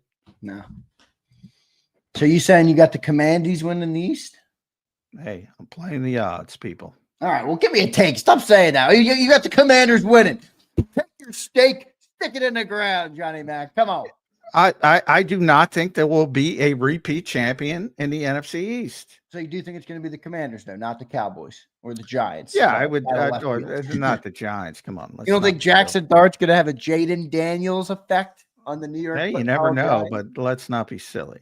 I would say, there's an outside chance for Dallas, but I would doubt it. I would say most likely it would be Washington. Yes. It's their turn. And you think Eagles number 2? Yeah, they're going to make the playoffs. They're both going to be good teams. But, they have the easier schedule. So J-Max got Commanders, Eagles, I'm assuming Cowboys, and then Giants? Yeah. Wow. Yeah. J-Mac has the Eagles losing the NFC East. 21 years. Like, that's crazy. That's controversial. It's got to break eventually. I mean, like you said, you brought up the Chiefs. Are they going to win that division every single year? No, eventually it's going to break. Yeah, eventually. But when their core is broken up to a degree where it can break, if the Eagles had won it 5 years in a row, I'd say, yeah, they're going to win it again. But they win, then they don't win. They win, then they don't win. I'm saying they're going to win, and you're not going to like my list, man. I got the Eagles 1. I got the Cowboys 2. I know people are going to jump. People have been jumping on me. I've been saying that for a couple months now. People don't like that one. That's fine. I think Jaden Daniels is going to have a sophomore regression. I'm not saying he doesn't have the traits. I'm not saying he's not going to be a superstar in the league. I think he's a great player, and I think the Eagles are going to have to deal with him for a long time. I think he has a small regression this year just from the league catching up to the style of player and the size and some of those different things. I think Dak returns. They got George Pickens. They bolstered up their offensive line. Now, let's see it. It all depends on the Tylers in Dallas, right? They got like 3 Tylers on their offensive line. But if that offensive line can block anybody, I could see the Cowboys sneaking in at 2. Commanders, 3. Giants, 4. And I'll end it by saying 3 NFC East teams will make the playoffs. It's possible. I mean, happened last year East with will the be what the North NFC. was last year. That's how I'm seeing it. Yeah, it happened with the NFC North. It's possible. Yeah, I think it's pretty clear. I don't disagree with you from a statistical standpoint that Jaden Daniels is going to take a step back because he almost has to. I think he'll become a better quarterback. I agree with you on that, but what is that? How does that translate? Well, because you win different ways. Like they really improved their offensive line with Laramie Tunsil and Josh Connerly. One of the things, with Howie in the War Room video, everybody made a big thing out of him sort of chuckling at Atlanta and making the joke to Kansas City about picking last. A lot of people missed the Washington pick. He said that's a good pick, Josh Connerly. They like Josh Connerly. He did. They got much better. There's your 2 tackles right there. And they still have Brandon Coleman. Who knows if Connerly beats him out? But Sam Cosme's coming back. He's their best offensive lineman. He was hurt in the NFC Championship game. I don't love their running game still. I'm not in love with Brian Robinson. Eckler's a good third down back. I think they could use some improvement there. As people know, I'm not the biggest Deebo Samuel fan, but he's better than what they had. So they've gotten better at wide receiver. Defensively, I like getting a little bit too old at linebacker, but until I see a drop off from Wagner and Luvu, they're just good players. That's fair. And people hate. And they're getting better in the secondary. Sanistril, however we say his name. I have a difficult time. Yeah, he's a good young corner. You're going to have Lattimore for the entire season. They drafted Trey Amos too, so I was wondering, Trey Amos. They don't love. Do you think they were unimpressed with Lattimore after they traded for him? Well, he's always hurt. Number one, you gotta have multiple corners. I mean, You got that's the NFL, and they got that kid from Dallas, Noah, with the crazy name. So they're getting better in the secondary. I don't love the turnover from Jonathan Allen to Javon Kinlaw. I don't like that one. But they're obviously trying to stop the run more. And because of Saquon Barkley. So, same as the Rams. You see teams gearing up to try to handle the Eagles. So I think they quickly, I like the coach. I think Dan Quinn's a good coach. I love the offensive coordinator. I think Cliff Kingsbury is the perfect offensive coordinator for Jaden Daniels. Knows how to utilize that type of player. So yeah, I think they're pretty significantly ahead of Dallas still. Now, if you ask me if it were a vacuum and they played the exact same schedule, I'd pick the Eagles, but they don't. I think the Eagles are still better, are still more talented, are still more well-rounded. But they don't play the same schedule. It's unbalanced. They play a lot of the same teams, but those 3 games make a big difference. And that's where I think they have the advantage. It's going to be interesting. I'm excited for the NFC East this year. I think it's going to be a great division. And you can see, look, Brian. Brian says, Pumper's playing that Commanders meat flute. Nasty work. Look at that, Pump. Good super chat, brother. Appreciate you, man. Pumper took a shot at me for putting the Cowboys at number 2. That's all right, Pump. You haven't been right about something yet in the chat. I'm still waiting for your first thing you're right on, brother. All right. We appreciate you here, though. All right. We appreciate you for being here. Good stuff there, Johnny Mac. NFC is going to be a good one. I'm excited for it, though. I think it's going to be a great season. What is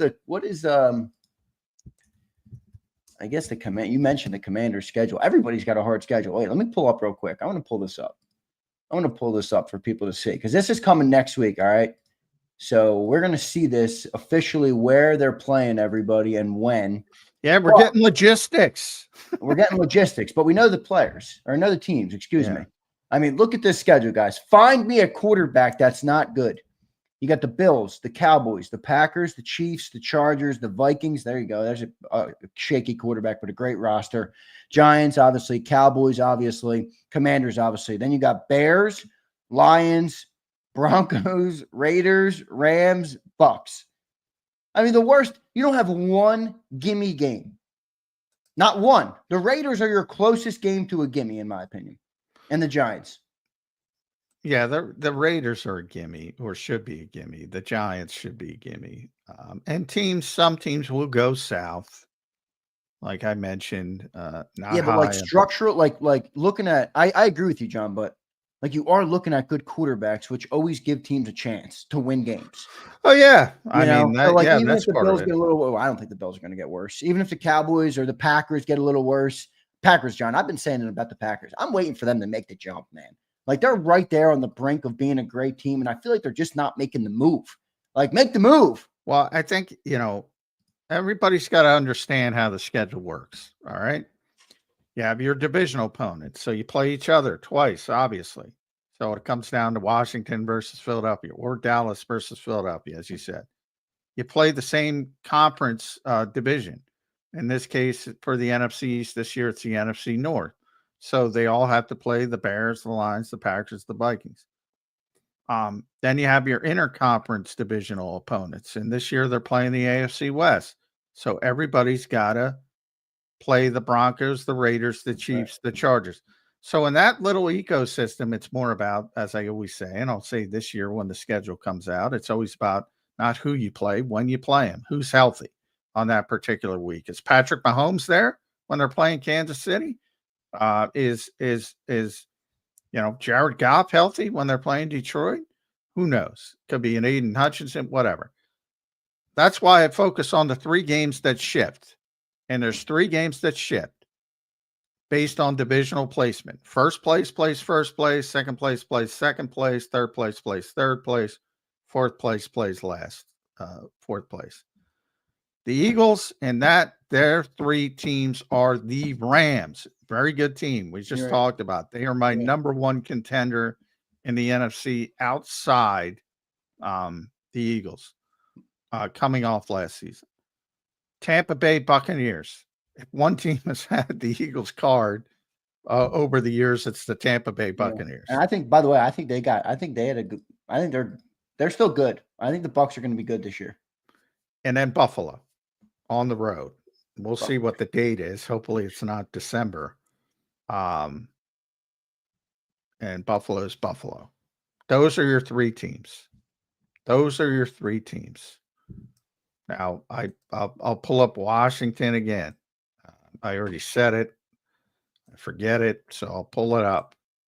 Here it is. Their three games: Seattle at home, Atlanta away, Miami away. I'd rather have that three.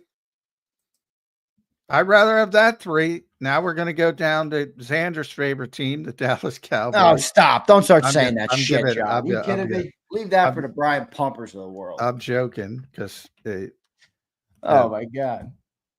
So the Cowboys' three games you're dealing with are Arizona, our old buddy Jonathan Gannon, the mighty Carolina Panthers, and the New York Football Jets. So the Xander's case may be buoyed by that. There you go. It's part of my thing. They got a third place schedule. And then the Giants, who are not even relevant, but since we'll finish it up, I'll give you their three teams.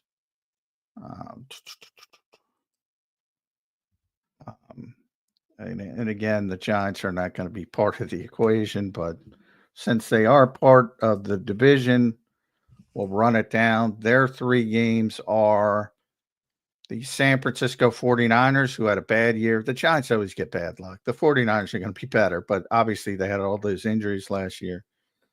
The New Orleans Saints, same thing. They're going to be better. And the Patriots, same thing. They're going to be better, but much easier than the Giants kind of are the ones who got screwed because they got some teams that probably are better than they looked like last year. Cowboys, you might be on to something. I had not checked. They got a pretty easy three games on paper. Those three differential games, those are the different games. Again, and all the other games are you're playing the same opponent, so it becomes weak, who's healthy, blah, blah, blah. Exactly. Arizona, good team, not great team. Come on over, Johnny. Johnny Mac, come on over to my Carolina. side. Come on over, J Mac. Jets. No, because Washington's is pretty easy too. Compared to the Eagles. I'm not in love with Atlanta. I don't know what they're doing. Seattle, you make the change from Geno Smith to Sam Darnold. They're going to have some growing pains with that. Miami, Mike McDaniels, he's going to be on a spinoff of The Walking Dead. That dude's done. This is his last year in Miami. He was never meant to be a head coach.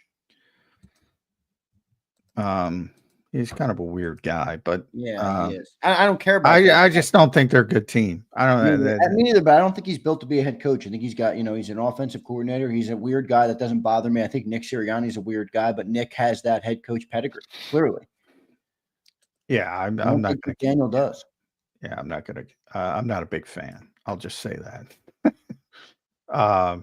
So I think the Commanders lucked out a little bit. And in fact, if I were a betting man, I say those three games, the Giants got screwed. The Giants have a tougher three games than they shouldn't than the Commanders because they got screwed a little bit just by some teams falling apart because of injuries last year. And they're going to be better this year.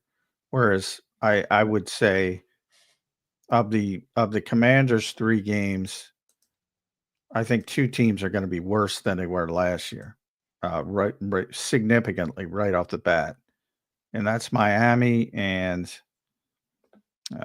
Let's see. What's the other one? Toot. Boy, I keep looking at this Eagles schedule, man. It's brutal. On Brutal. paper. On Now, paper, some of the teams obviously are not going to be as good as they. So Miami's going to get, I think, significantly worse, and Seattle's probably going to get worse. Atlanta's probably going to get worse. All three of them. Yeah, I'm not a big Penix fan, Michael Penix. I think they're going to go with him. Yeah, I'm not. Plus, I don't think they're building the right way. A lot of bad decisions. You know, they're when state-run media doesn't edit out the GM laughing at you, that's a bad sign as a GM. So we're gonna do this next week. So I'm not gonna do it now. All right, but I'm gonna just give you a little bit of a preview of what I'm thinking. John, you don't have to give your opinion on this, but I said Eagles 1, Cowboys 2, Commanders 3. I'm seeing like 12 wins for the Birds, 11 wins for the Cowboys, 10 wins for the Command. That's how I'm seeing it right now. Now, it could shake out a little differently. I'm looking at this Eagles schedule, man. Only 5 losses here is honestly tough, even knowing that we're going to be a stacked team. Like, you got the Bills, you got the Chiefs, you got the Cowboys twice, you got the Commanders twice, you got the Vikings, you got the Bears, the Lions, the Rams, the Bucks. I mean, the Chargers. Again, I think we're going to beat some of them teams for sure. But there's some tough games on there, man. There are some tough games and some good quarterbacks on there. Yeah, they like I said, on paper, they have a very difficult road. But yeah, they're a good team. They're going to win the vast majority of their games. And then the natural wear and tear of, playing good team, then good team, then good team. Maybe you have a 3-week span where you got good team, and you don't play in the last one because you got beat up a little bit in the first 2. Again, attrition plays more of a role. That's why I hate the win. That's a win. That's a loss game. You really got to see it. I agree. I mean, is Aiden Hutchinson going to be? It's like is he the didn't look the quarterback? same. That's why I brought up that video. I'm not sure if you saw it. The video of him rehabbing. Yeah, well, I expect it to look good, but no, it didn't look good. That's my point. Oh, it didn't look. He didn't trust his leg at all. Oh, well, that's bad. If they're putting that up there, I mean, I'll try and find the video. That's a devastating injury. That's what I mean. I don't know if he's going to be the same player. And I hope he is because I like good football players. I like football. So I think Aiden Hutchinson has a chance to have a really good career, but that was a nasty injury. And the video that I saw on the social media of him move, it just didn't look like he fully trusted that leg. Now, we'll see. Godspeed to him. I hope he can get healthy, but it's going to be interesting to see for sure. Yeah, that tells you how bullshit that narrative that if they made the Super Bowl, he'd try to play in the Super Bowl. That was baloney. That was baloney. He was not playing in the Super Bowl. No, he was not. Nobody had to burst his bubble, though. If they made it to the Super Bowl, then they would have had to burst his bubble, but they never had to burst his bubble, so they let him go. Let's get a couple super chats here. We got about 20 minutes left on the show today. We'll take a couple more comments from the great people to wrap up a Football Friday. Can you believe it? John has us losing the East. Come on, John. People are more mad at me for putting the Cowboys second than they are for for knocking the Eagles out at 1. That's pretty funny. You guys are buttercups in the chat. You guys are a bunch of buttercups. Yeah, man. I mean, 21 years. I mean, come on, guys. I mean, you've been through it before.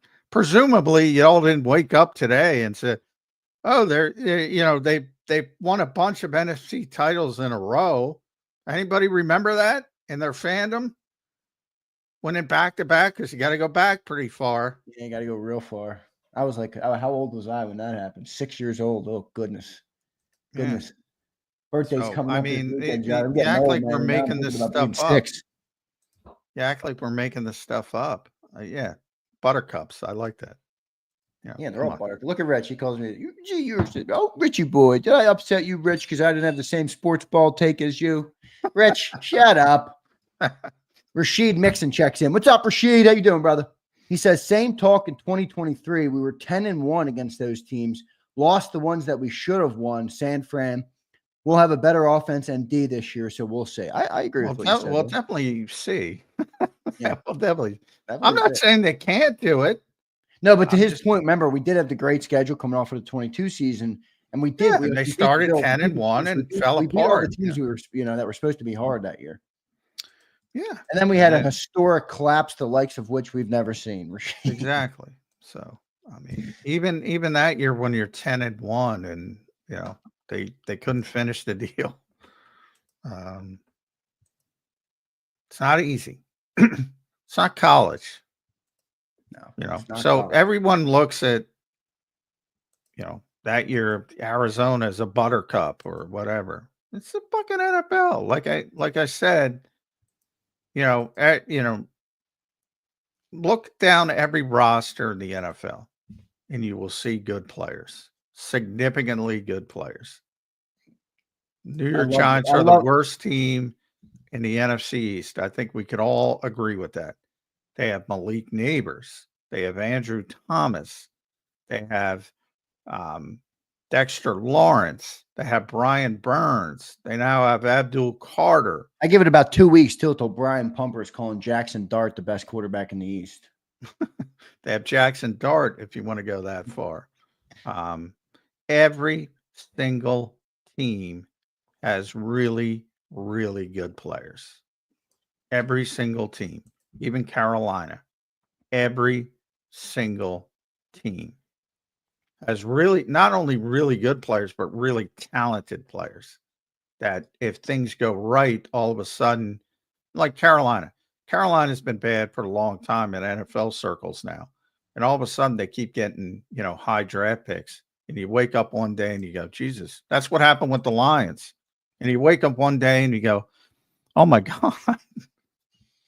Super chat of the day is incoming. All right. Dabney says 21 years means you should probably bet on it happening soon. All right. And then you have Dank Birdgang who says, we never had an American Pope in 300 years of our country's existence. Why not us? Woo! Let's go, Dank. I'm not saying you shouldn't be optimistic. The odds would have been against an American Pope, John. Yes, they would have. And that's why, you play the games. The Eagles will have every opportunity to win the NFC East. They just got a tougher road to hoe than the other teams. Unbalanced schedule, which I tried to explain pretty significantly. I think if anybody was listening to that, those 3 games are what the difference. And on paper, the Eagles' 3 games are a lot more difficult than the other teams. Now, maybe Baker Mayfield gets hurt and Tampa Bay's not difficult. Maybe Matthew Stafford gets hurt and it's not as difficult. Maybe Josh Allen gets hurt and it's not as difficult. On paper, and that's all we can do on May 9th, they got a much more difficult road than everybody else in the division. Thanks for the super chat. Rashid, thanks for the super chat. Brian Fleming, thanks for the super chat. Here we go. Brian Fleming's got an interesting comment here. John, let's see what you guys say. J-Mac is looking a little tan today. Was he out there cutting the tree and getting his bronze on? I was outside. That's why I was grilling a little bit. And you'll John's see a grill more. master. He hides it from us, but he is a grill machine. I will training camp. I'll get. Obviously, I'm pale. I'm Irish, but it'll get it a little bit better. Yeah. What kind of grill you working with, J-Mac? You got just a tray, a Weber charcoal. You working with a Traeger, a green egg, or a It is a Weber, but it is gas. I've gone gas years ago. I was one of those people. Well, you got to have charcoal. No, you got to have gas. It's much easier. It is much easier, no doubt about it.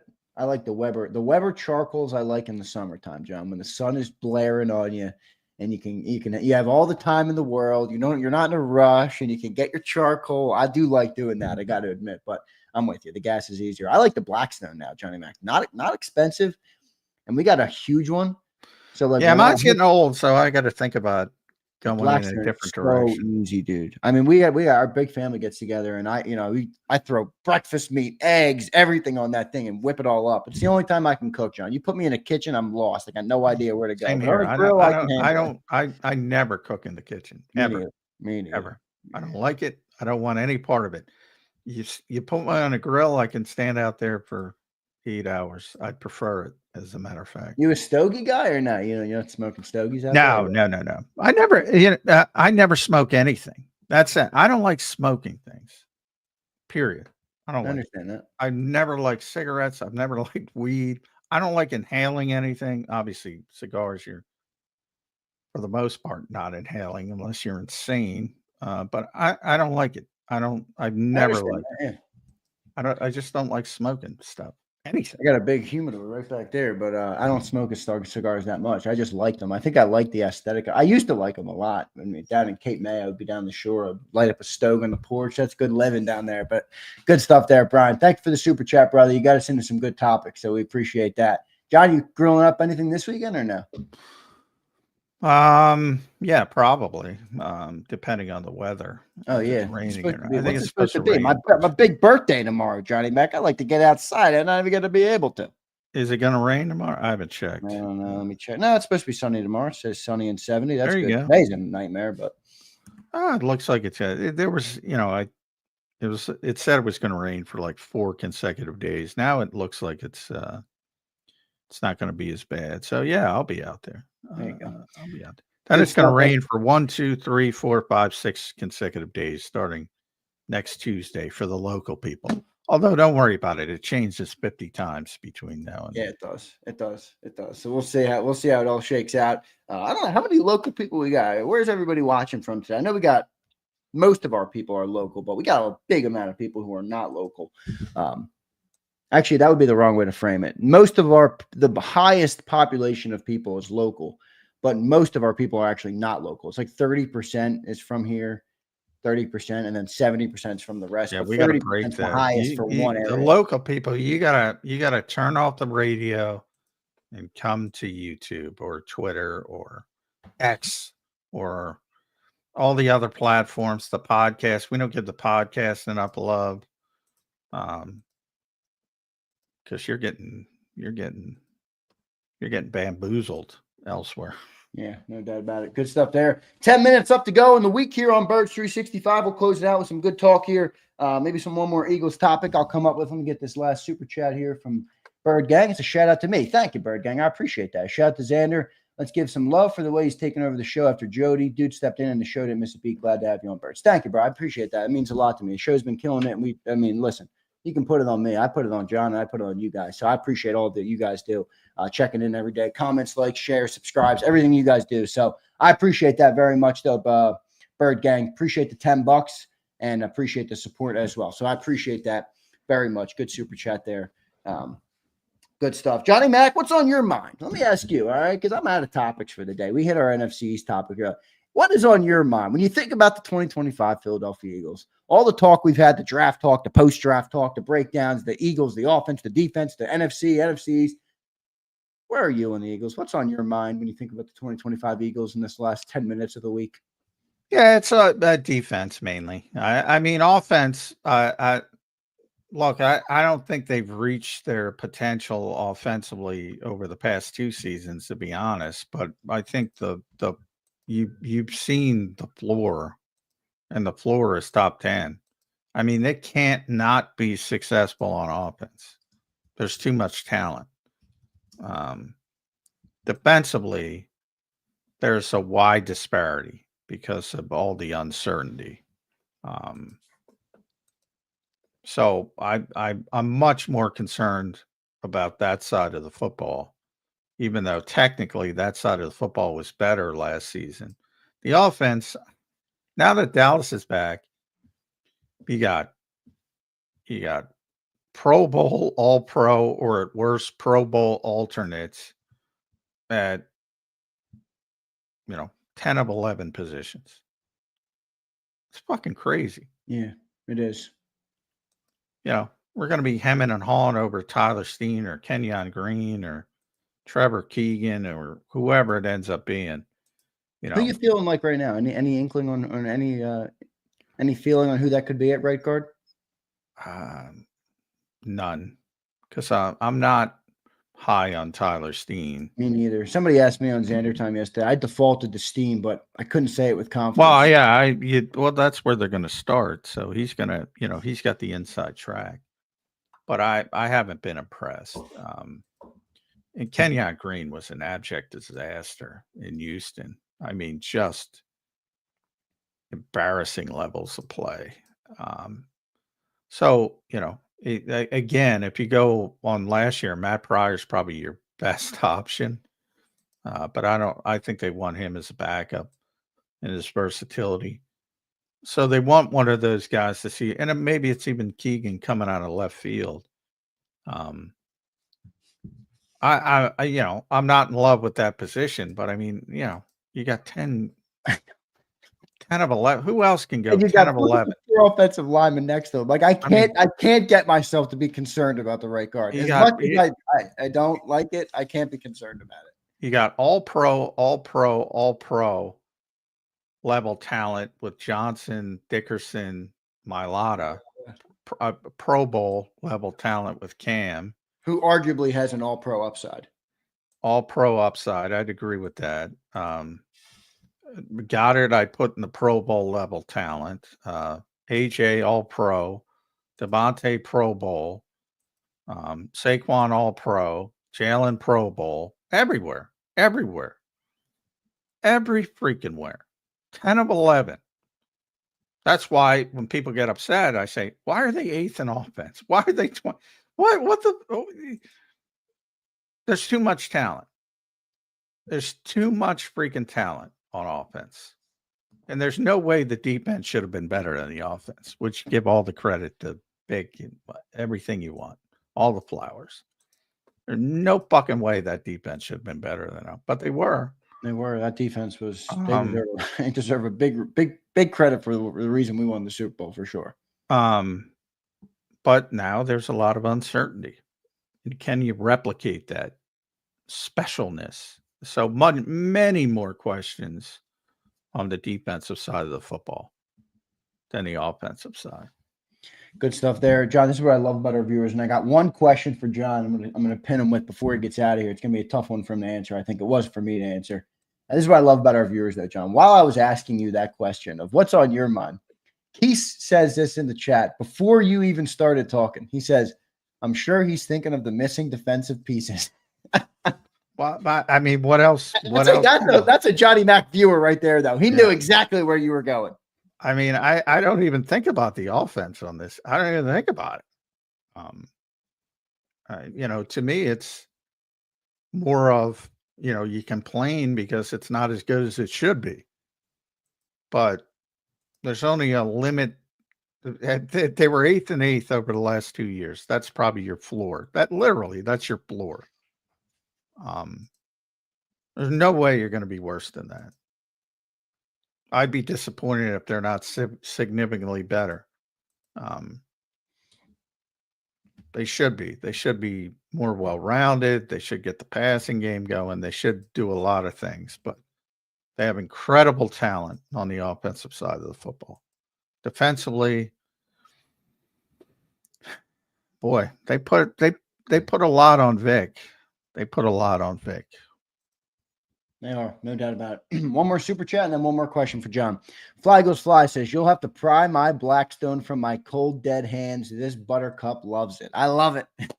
That's a great comment. The Blackstones are nice. I'm telling you, John. You get a Blackstone, and if you like gas, you whip stuff up on that thing, so clean it so quickly. Fly goes, "I'm right with you." Well, there we go. I'll show you. You got me. If it's easier to clean, that's not that. Oh my gosh, it's the easiest thing in the world to clean. They are money, John. I'm telling you, man. They are worth every penny. I got the big one with the 4 burners on there.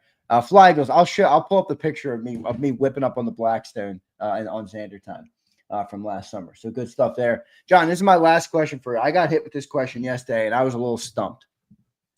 If you had to rank these 3 players on the Eagles to their importance when it came to winning the Super Bowl, A.J. Brown, Saquon Barkley, and Jalen Hurts. Are we talking about the actual game or winning the Super Bowl? No, not the game. You can just go importance to the Eagles. Importance to the Eagles. Last year, very rare. Saquon 1, Jalen 2, AJ 3. it's very rare. I say it all the time. The quarterback is the most important part. We do this. I do this thing with Ed at Sports Illustrated, Ed Kratz, 25 best pure football players on the Eagles. And I don't do impactful like Dave Zangaro does impactful, because impactful is always the quarterback, no matter what. If your quarterback is good, great, bad, indifferent, the most important player is quarterback. Almost always. 99% of the time. Last year, Saquon Barkley was more important. And then Jalen Hurts 2, A.J. Brown 3. Yeah, I struggle with it because I'm like, A.J. Brown. I agree. But if you're doing they can't win without the guy. If you're doing best pure football players, in my estimation, AJ's still number one. Right. And my definition of that is who is the best at his particular job, all parts of his particular job. I would put AJ 1, Saquon 2, of that 3, Jalen 3. Right. And that is not disrespect, because AJ's phenomenal and Saquon's phenomenal and Jalen is tremendous. But AJ and Saquon are at the top of their respective positions. And the only reason I'd put AJ ahead of Saquon, because Saquon he's not as good at the stuff he's not as good at. He drops the ball occasionally. He's not doesn't have the best natural hands. Pass protection. He's good, but he's not great. AJ's great at everything. Everything. Yeah, he really is. He's unbelievable, AJ Brown. Johnny Mac, great stuff there. We got one super chat to read, and who else to end it off the week other than Brian Pumper? Pumper, what's up, brother? I'm thinking about all those Met galas when Buddy should be working on his craft, and I believe in 2 cities, and it's not just Sweeney. Where's this guy come up? Pumper always brings it. Always brings it. Where does he come up with this shit? I'm telling you, he should be a stand-up comic, stand-up comedian. Well done, Pumper. Well done. I'm not sure Vic agrees with you. Not on Sydney Sweeney, but Sydney Brown. Yeah, but we'll see. No comment on Sydney Sweeney. Yeah, I'm sure Vic's a big fan of Sydney Sweeney. Why not? What's not to love? I don't know. I tell people they might be blinded by the knockers, but we'll see. Might be blinded by the knockers. They are blinded. Right. It's good enough thing to be blinded by. Right. Johnny Mac, let's get out of that conversation. Jeez, we're both going to get in trouble now.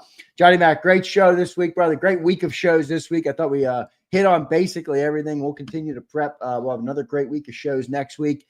We appreciate all of you guys being here. Johnny Mac, great week of shows, brother. We'll talk to you on Monday. All right, man? All right, thanks, everybody. Have a good weekend. All right, Johnny Mac. Thank you, brother. There's Johnny Mac, John McMullen, the #1 Eagles beat reporter in town. Give him a follow at JF McMullen. Great job by him this week, and great job by everybody in the comments and the chat. Appreciate all of you guys. Hilarious. You guys get me into some situations that I just crack up at up here. So I do appreciate all you guys for doing it. All the good comments today. Pumper, you started off real slow. You struggled. You were prying through the weeds. You were grasping at straws. You were looking for something to hit. And you finally got it. All right. You finally got it with the last one. All right. So you're thinking about Met galas and you're thinking about double Sydneys. All right. I respect that. That was a good one there at the end. All right. Happy birthday. Thank you, man. I appreciate that, Jero. I don't like birthdays, bro. I don't like birthdays. All right. First off, I always say they're just another day in the week. Who cares? I mean, who cares? We all got them. All right. I'm not unique. But I'm getting old. I feel like I'm getting old as hell. You guys make me feel younger because you guys think I'm young, but I feel like I'm old. You know, I see my youngest sister, who's my baby sister, and now she's like getting old. I'm like, man, we're all getting old. We're all getting old. But I appreciate all you guys saying happy birthday. All good. All good. What did I want to show you on Xander? Oh, I wanted to show the picture of me on the black side. I'll show that. I got a couple things. So we'll talk about some things here on Xander. So Flexen says strip club tomorrow night. Zay Flex, those days are behind me. I'm not interested anymore. All right, Flex. I appreciate the comment. All right, but I don't think so on that. I'll be hanging out with my beautiful lady though for sure.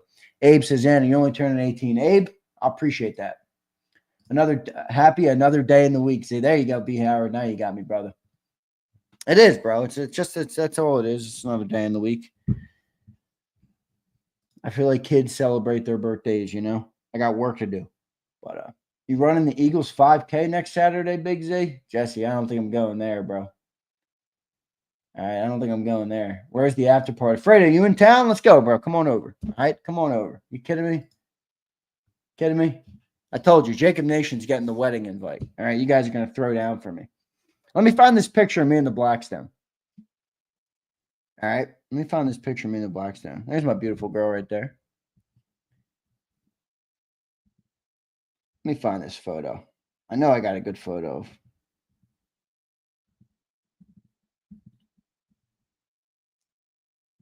Let me find this. I know I got it. You guys are going to like this.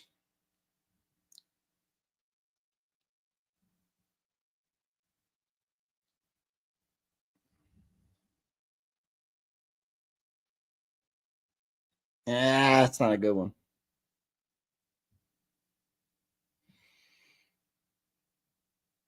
It's too hard to find dang photos. Zander had to do damage control. For what, Pump? What, show my beautiful lady? Pump, you wish you could get a lady like this. My lady is a home run. Grand slam, brother. Grand slam, my beautiful girl.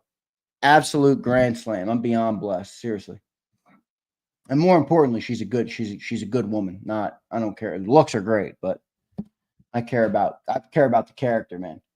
Fredo, happy birthday. I'll be in Philly next weekend. Let's go, bro. Let's go. Enjoy it. Enjoy the best city on earth. Enjoy the best city on earth. All right. Let's see the Blackstone. Let me find it. Give me a sec. I got to search it. Can I search like grill? You would think I could search it. Grill.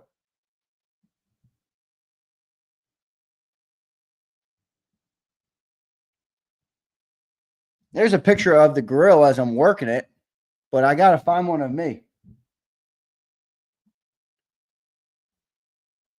I don't got anything. I thought I did. I typed in grill. Look at this idiot who came up at the Eagles tailgate. He had a shopping cart, and he was doing shit in the shopping cart. It's hilarious.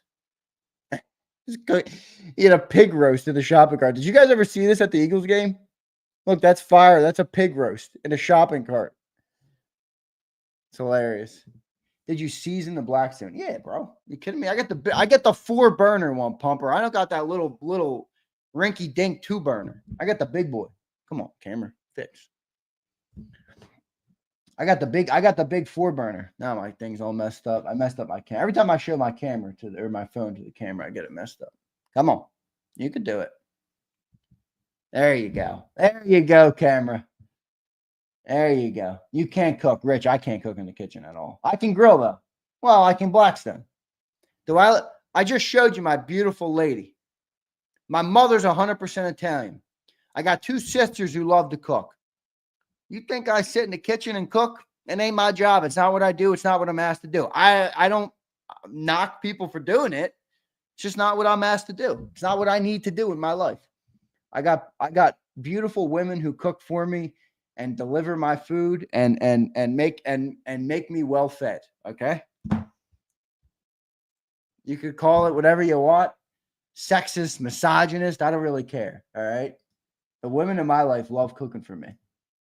Rich, I'm sorry that the women in your life don't like cooking for you, bro. All right. I'm sorry that the women in your life don't like cooking for you. All right. Not yet, Prince. I got to get a house first, bro. Once I get a house, I'll get all that stuff. I'll get all that stuff. What, getting food cooked for you by your ladies as a crown prince? No, the goal is, Bob, here's the goal. Ready? Work my ass off as I do every day. Build a business that takes care of my family. All right? Build a business that takes care of my family. Give my future wife a beautiful home. Allow her to raise our beautiful children, future children, God willing. And she can cook. She'll cook. She doesn't have to work. I don't want her to have to work.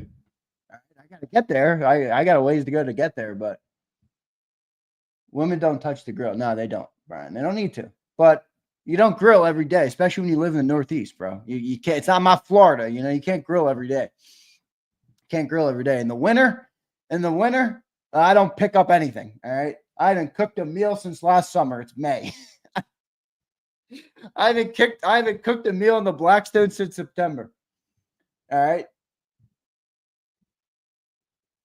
Z doing his Josh Allen speech. What was his speech? Nah. Josh Allen does some pause Diddy things with his woman. Ain't no way my woman's doing that. Are you kidding me? Do you see that dude's woman? Are you kidding me? I can't do that. Not just cooked. You said delivered to you too. That's true. Wait, Bob, you want me to go a step further? You guys aren't going to like this. You guys are not going to like this. You guys are not going to like this. All right. You ready? Not only is the plate delivered to me, but when I finish eating, it's picked up from me, it's washed in the sink, and it's loaded in the dishwasher, and I'm still sitting there like a king. Man, last time I opened the dishwasher, I pulled the whole thing out, man. I broke it. All right. I don't even go with the dishwasher. All right. Dishwasher's a foreign concept to me. All right. In New Hampshire, we're grilling in the middle of February. Hey, that's dedication, bro. No, I don't do that, Sigler. Come on. As I said, the crown prince. I'll take it. If that's how you view it, you're right. But don't get it twisted. I'm not the only one who's crowned around here. All right. I try and make the women crowned as well in their own way. Though. It's different. My wife is 100% Italian. My mom's 100% Italian. I'll put her up against anybody. All right. So I respect your wife, and I'm sure she's got an awesome sauce. But my mom on cooking up is no joke. Okay. Is no joke. All right. No joke where I came from. The food I ate. You a spoiled brat, Flex says. Flex, get you. You're always the one, Flex. And here's the thing with you. You're always the one crying, saying, I'm not getting married. I a hose only, this and that. All right, well, enjoy loading the dishwasher. Okay? Enjoy loading the dishwasher, Flex. Otherwise, quit bitching, Flex. All right? Quit bitching, Flex. Come on, man. Come on. That's how to do it, Z. Rico, you're right, bro. You know what you do when the dishwasher doesn't work? I'll work on it. I'll try and fix it up. But all right. Paper plates. We don't do paper plates around here, pump. No paper plates around here, man. No paper plates around here. All right. You missed a lot, 4 for 4. You missed it. First off, you missed a great Birds 365. Now I'm just rambling about a whole lot of nothing. It's Football Friday. I'm done talking about football. We've talked about football for 10 hours on Birds 365. For people that don't like to hear me yap, they leave. I don't care. Goodbye. See you. I'll talk to you guys on Monday. Now we're just rambling, brother. But you did miss a good show with Birds 365. You did miss a good show. Johnny Mack was great today. He predicted. Ready? You ready? 4 for 4. This is what you missed. Do you want me to recap our show today? John's got the Eagles defense being outside the top 10 this year. He's got the Commanders winning the NFC East. And what else? What else to recap the show? Defense outside the top 10 and the Commanders winning the East. All right. There you go, Angelo. I'm Sicilian. The women take care of the men like that. Yeah, it's not weird in my culture, but I guess it is. Yo, legend giveaways, Pope Z. Don't call me the Pope, bro. But I do got to do a giveaway, Brandon. I know I owe you guys. The problem is, you guys got to get on me about this. All right, I got to go and buy some shipping things. I got no more shipping things left, so it's like $20 to ship a damn t-shirt. Shipping costs more than a t-shirt costs.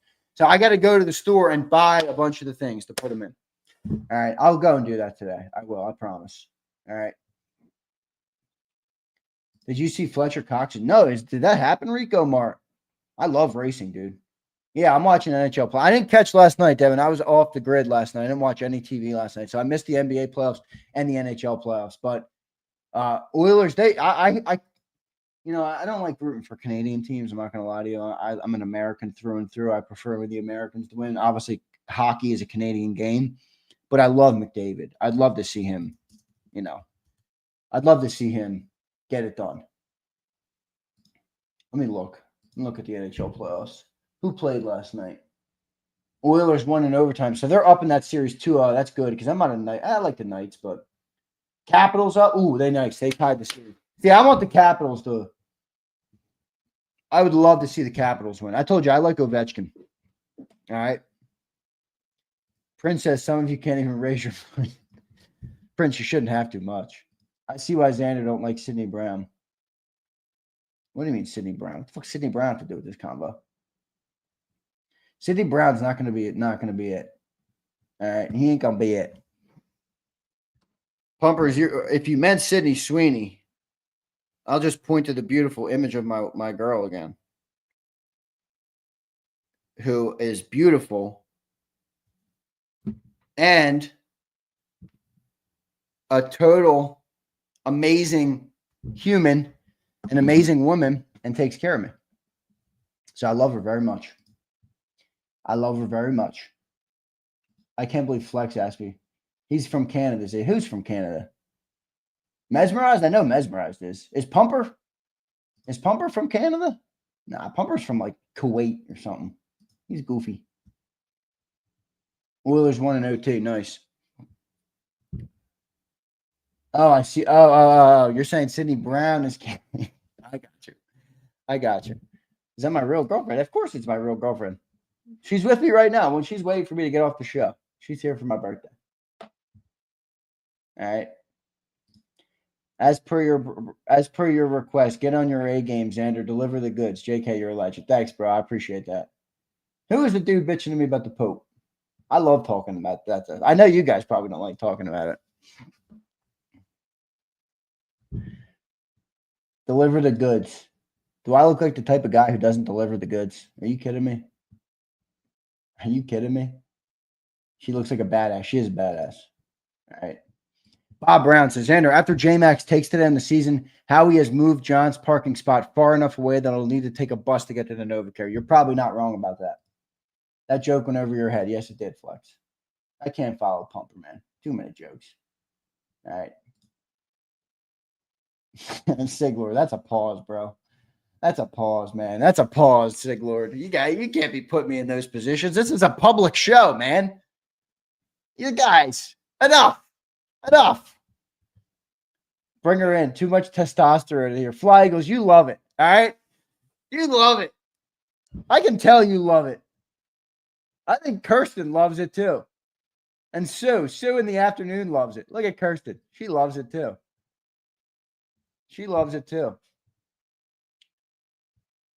Look at Prince. Prince is hilarious. Oh, man. That's funny. You guys are coming to the wedding. You got to know what my girl looks like. Kidding me? I got to get this picture off my phone now. Good night. Get me going. It's getting me going. All right, I got to get out of here. This is already going off the rails. Brandon, let me buy these things. All right, let me go to Target or wherever I got to go to find these things. Walmart, I don't know where I have to go. Let me buy them, and I'll do multiple giveaways next week. How about 3 giveaways next week for Legends? And I'll try and do maybe 5 total. 5 total. All right. I'll try and do like 5 total.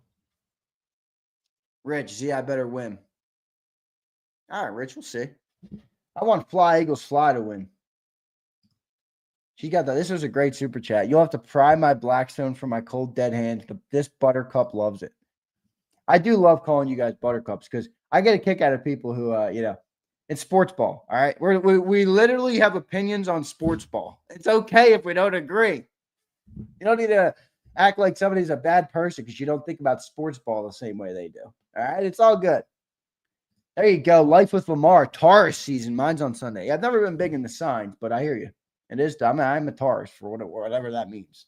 But I was born on Mother's Day, Lamar. How about that? So you must have been born the day after. Well, I don't know. It depends what year you were born. But I was born on Mother's Day. How about that? Us family members get no love. Texas T, I'm getting something for you too. Actually, you just inspired me. I'll do two giveaways, 2 Legends, 2 family members next week and 2 regulars. How about that? 6 total giveaways we'll do next week. And we'll do 2 legend, 2 family, 2 regular. Legends will obviously get the biggest stuff with the hat. Good call, though. You're right. I got to do something for the family members. All right. Z is all talk. Rich, shut your mouth, Rich. Rich, you're in timeout. You're in the corner. You're in the cuck chair in the corner. Rich is in timeout. What about the Grays? Grays ain't getting shit. Grays are a bunch of haters. No, I'm just kidding. I love my Grays, too, because we got some Grays in here, great supporters. Life with Lamar, there he is. Who else is gray in here? Anybody else gray in here? R. Anthony, there he is. Happy birthday, Z. Get your grill on. See, that's a good gray. Thank you, bro. Thanks, R. Anthony. I appreciate you, brother. I appreciate you. Kuwait, LMAO. 4 for 4. There he is. Yeah, that's another gray. A lot of grays. Get Z out of here. You're right. I got to get out of here. All right, everybody. I'm out of here. I'm out of here. All right. The Grays are always watching. It's so true, Dirty Air. Yes, they are. I love them. I got respect for them. I appreciate them watching. They don't have to watch me, but they do. All right. Waiting on my next move. Waiting to disagree with me on sports ball. Sports ball. Very inconsequential what we talk about here every day. I hope you guys know that. All right. My daughter will be 25 tomorrow. That's awesome. Just May 10th with me. Love it. Happy birthday to your daughter. Drink water, Zay. Yo, Prince, you're right. I haven't drank enough water this week, bro. You're right, Prince. I got to drink a lot more water. I'm going to do that. I have a headache right now because of that. All right. I'm chromophobic. That's hilarious. That's a good comment. All right, everybody. Appreciate all you guys. Hey, thanks for a great week of shows, man. Really means a lot. You guys have really been showing out. I think I love our, the kind of the community that we have here. We're talking about it all off season. So a lot of great stuff to talk about, man. This team's in a good spot, but this team does have question marks, right? I mean, that's every year with the team. You're not going to just run it back. We're the greatest team on earth again. All right. It doesn't work like that. So a lot of stuff to talk about still, and we'll do that. We'll continue to wrap it up. Big Sills later on today, the National Football Show from 2 to 6. He's been on fire this week. He's stirring the pot this week a lot. So I'm looking forward to see what he stirs today. We'll see about that. Thank you all, Matt Bird, Flex, Jammers, Rich, Mesmerized, Brandon Howard, Devin Shanahan, Dank Bird Gang, Fly Eagles Fly. Get him out of here. Prince, thank you, Prince. Appreciate you, bro. Texas T, Kirsten Carter. I appreciate all you guys. All right. See you next time, everybody. You've been listening to Birds 365, the destination for the passionate Eagles football fan who bleeds green. If it's Eagles football, we're talking about it. Debate, inside the locker room, and guests that are some of the greatest football minds from around the region. We hope you enjoyed the show. We know we had a blast. Make sure to like, comment, and subscribe, and we'll be back soon. But in the meantime, hook up with us on social media at JAKIB Sports. See you next time on Birds 365.